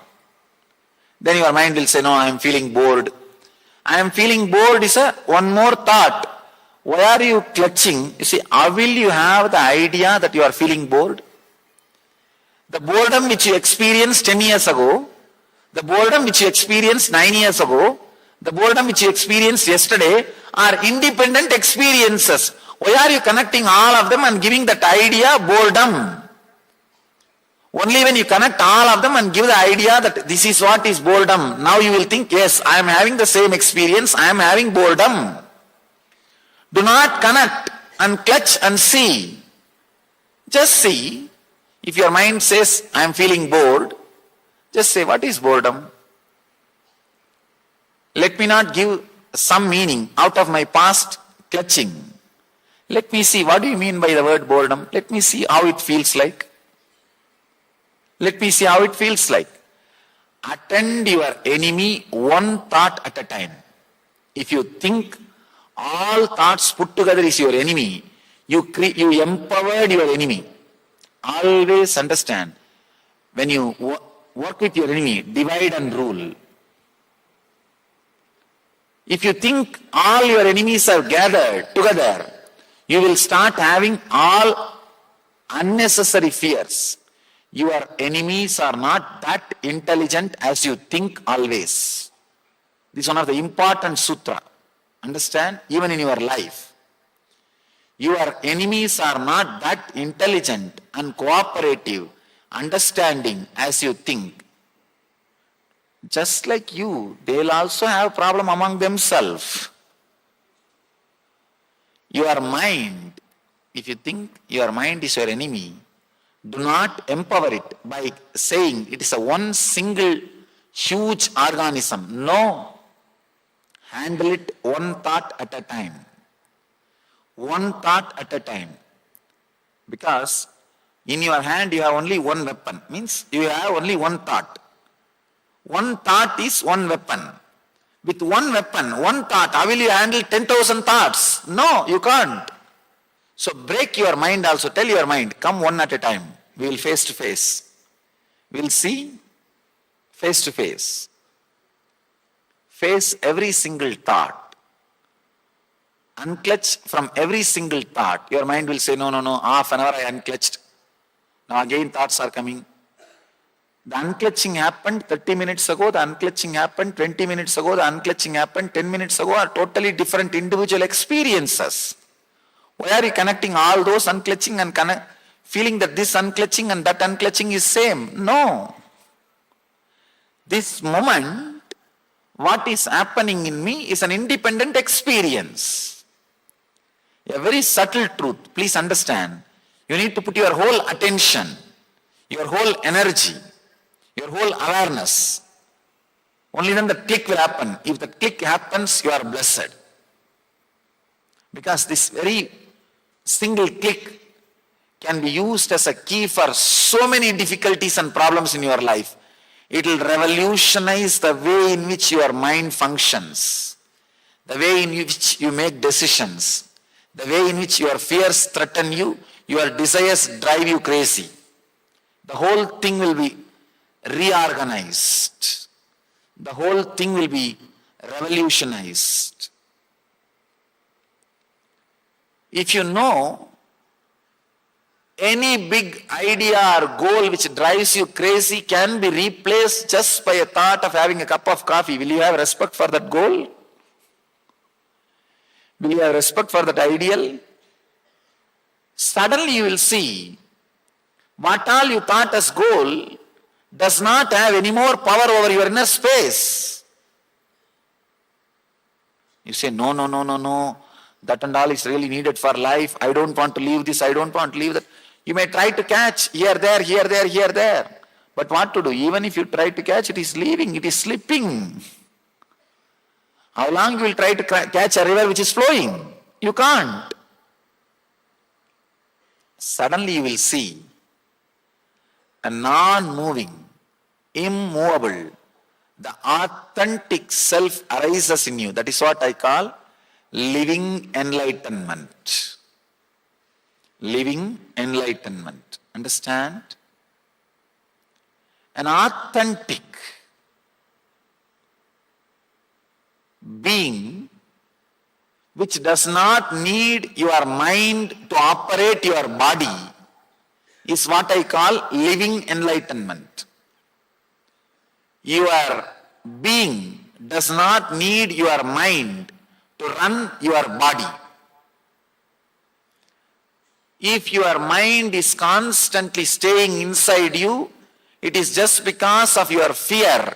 What will happen to me? How will my body run if my mind leaves me? You do not understand. If your mind leaves you, your life will happen in a much better way, in a much more intelligent way, because your mind is culprit. Your thinking is problem. Your dilemma is suffering. Your movement is depression. When you sit, if thoughts are raising, just remember, let me unclutch. Just unclutch. I am not going to empower this thought by following or by fighting. Let me unclutch. Again in 2 seconds, one more thought will come. Again, let me unclutch. After a few minutes, you will see continuously you are repeating a thought, unclutching, I am unclutching, I am unclutching. The unclutch from that too. The moment you remember, you immediately unclutch. Unclutch from the very idea about you. Understand? You have two identity. The identity which you carry and show to the outer world as you are. See, how you wanted world to know you. And the identity which you project to the outer world. That is called ahankara. And another identity which you carry in you, which you believe as you inside your heart. Which you feel as you inside your heart. This is called mamakara. Your whole life is nothing but a fight between ahankara and mamakara. How you want to project you and how you believe as you. What you want to project you and what you believe as you.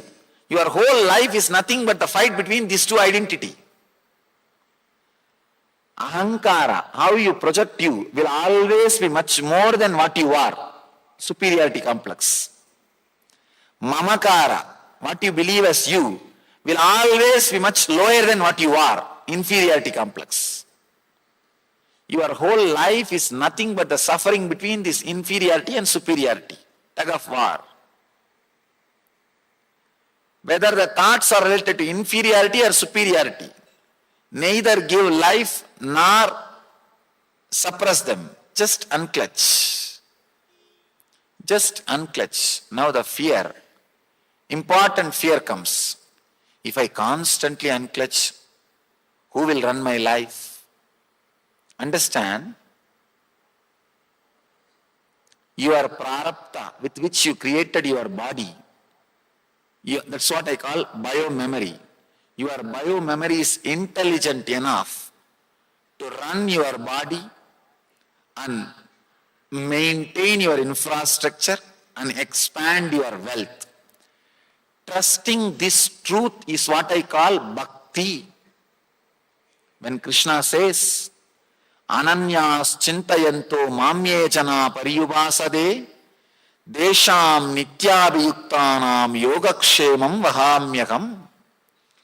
Whoever resides in me, remembering constantly me, their needs and comforts, I myself bring and see that things stays with that person. Understand? This assurance he gives for the people who have the fear of unclutching and relaxing. I tell you, just try for 10 days. I'm not saying try for whole life. Try for 10 days. Try unclutching for 10 days. If your balance sheet does not increase, forget about me and my technique. Forget about. You will see it straight away adds to your life. Nothing will be reduced. Nothing will be taken away. Your clarity, your profession, your relationship, your health, everything will be added. 10 days, try this unclutching. Constantly unclutch. Whether you are eating, sleeping, driving. Of course, while you drive, don't close your eyes. Constantly try to unclutch. If it does not improve your life, then forget about it. Don't bother. I tell you, you will never miss it. I have seen how it just transforms your life. Don't have these hypothetical fears. Mind exists based on hypothetical fears. If you look into the hypothetical fears, mind will disappear. Mind will disappear.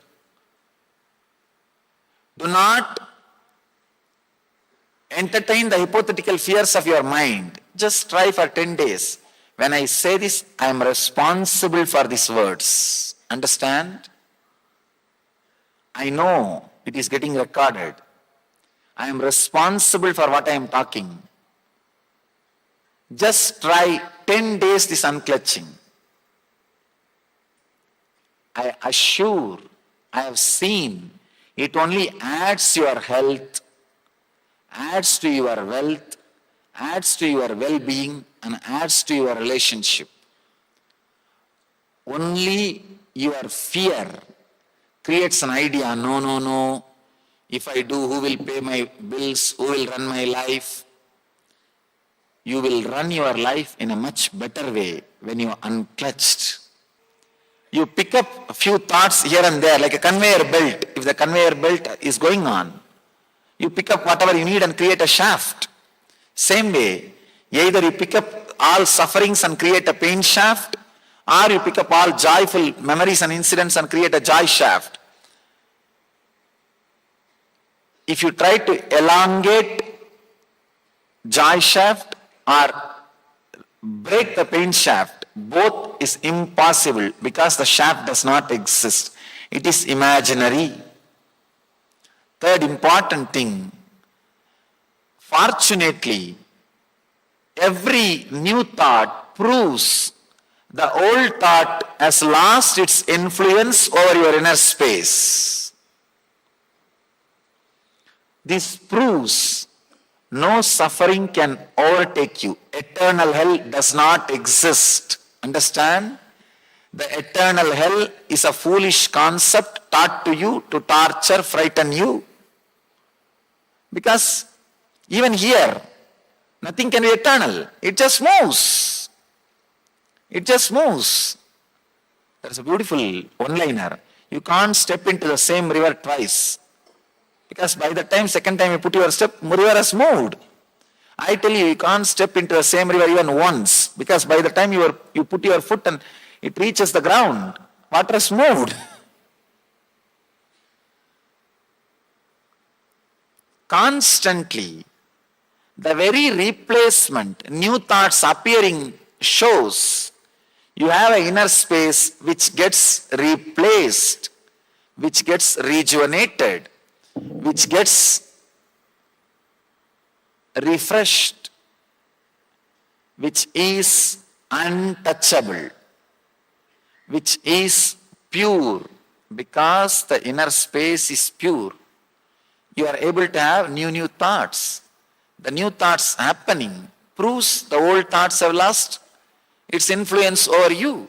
So do not be afraid of depression, suffering, fear, desire, anything. Do not be afraid of internal enemies. Let you be liberated from the internal enemies. And the last essence, ultimate thing, do not be afraid of unclutching. A small example, in the north, they will have a strange way of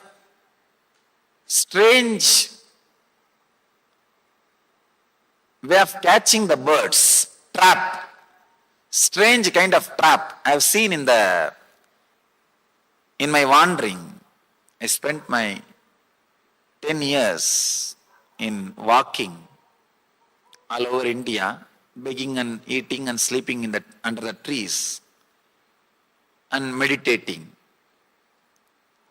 I've seen in north, they will have a trap to catch birds. I have a small stick.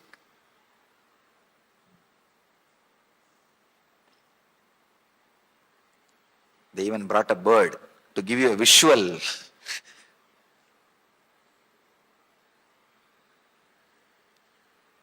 I've seen how they trap the birds. Understand?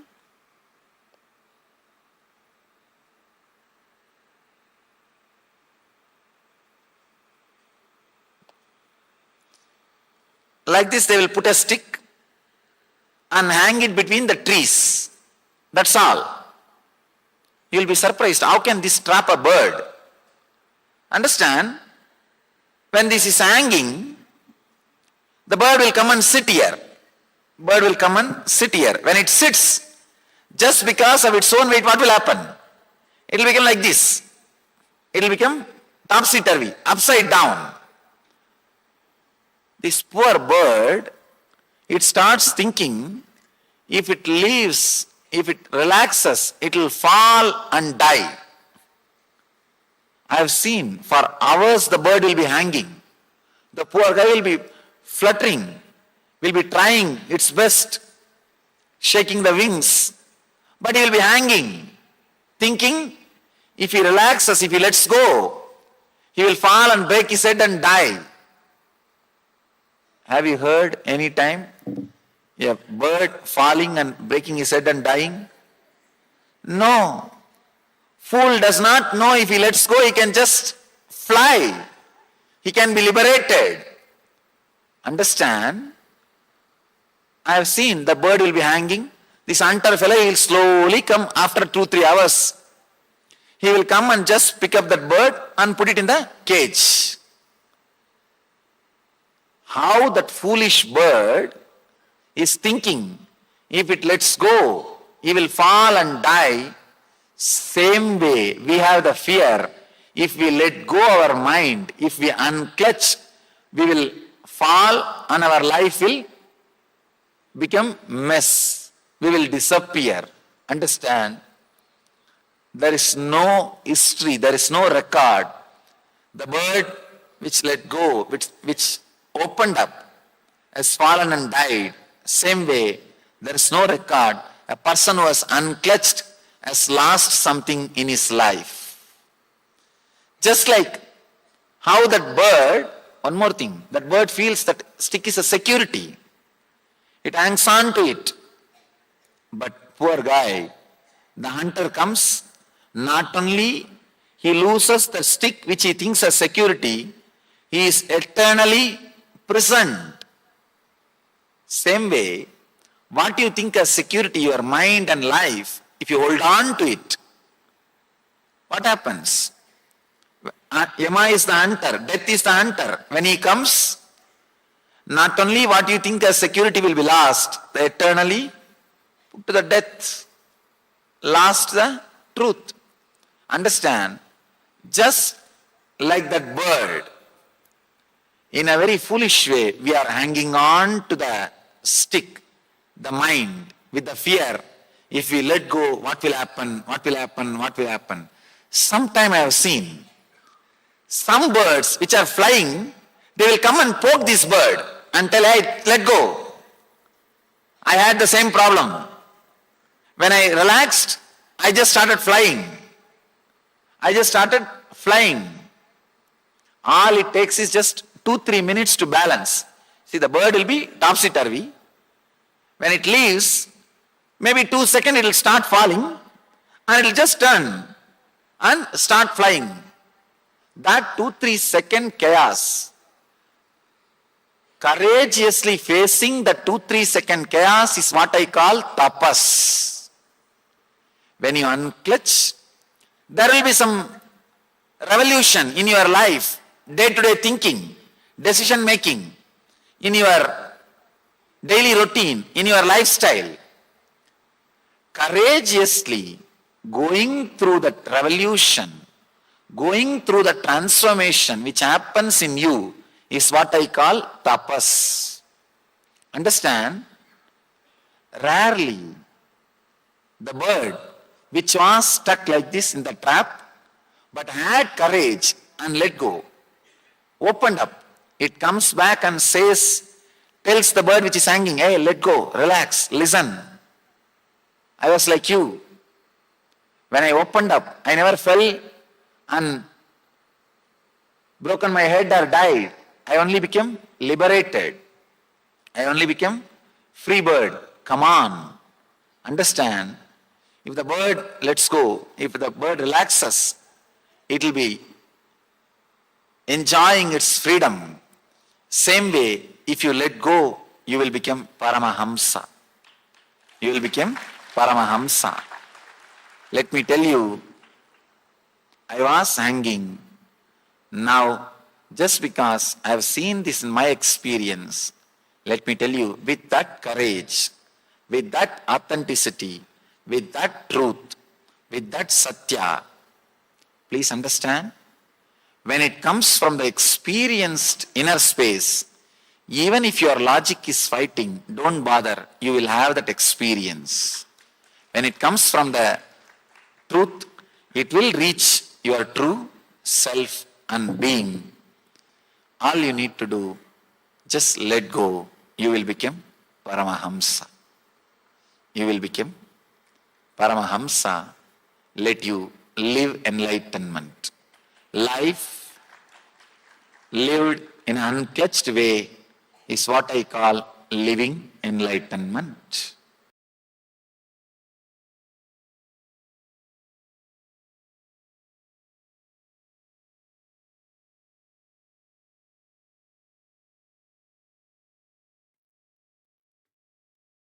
Yes. Beautifully, Swamiji has shared the extended powerful cognitions about unclutching.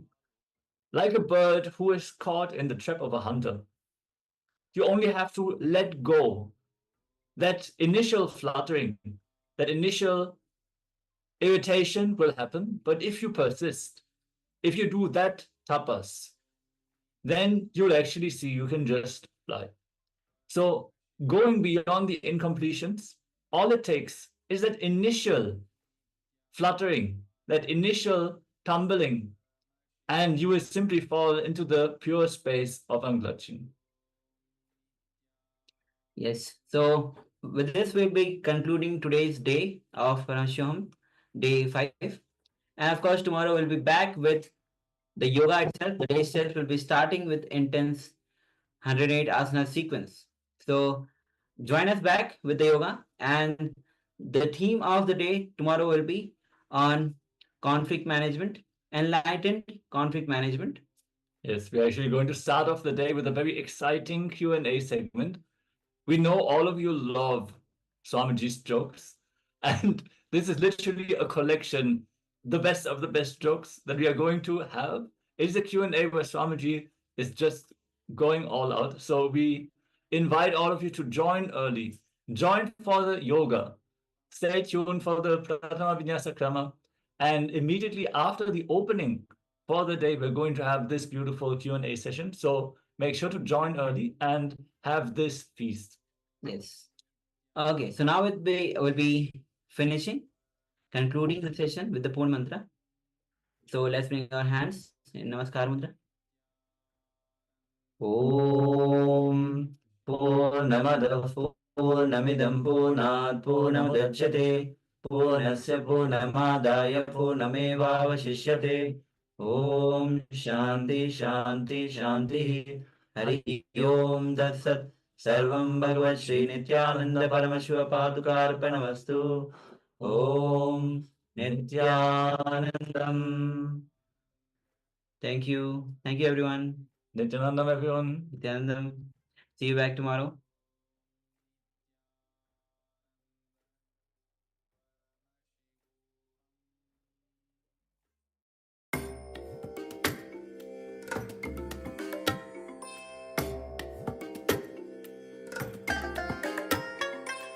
I bless you all.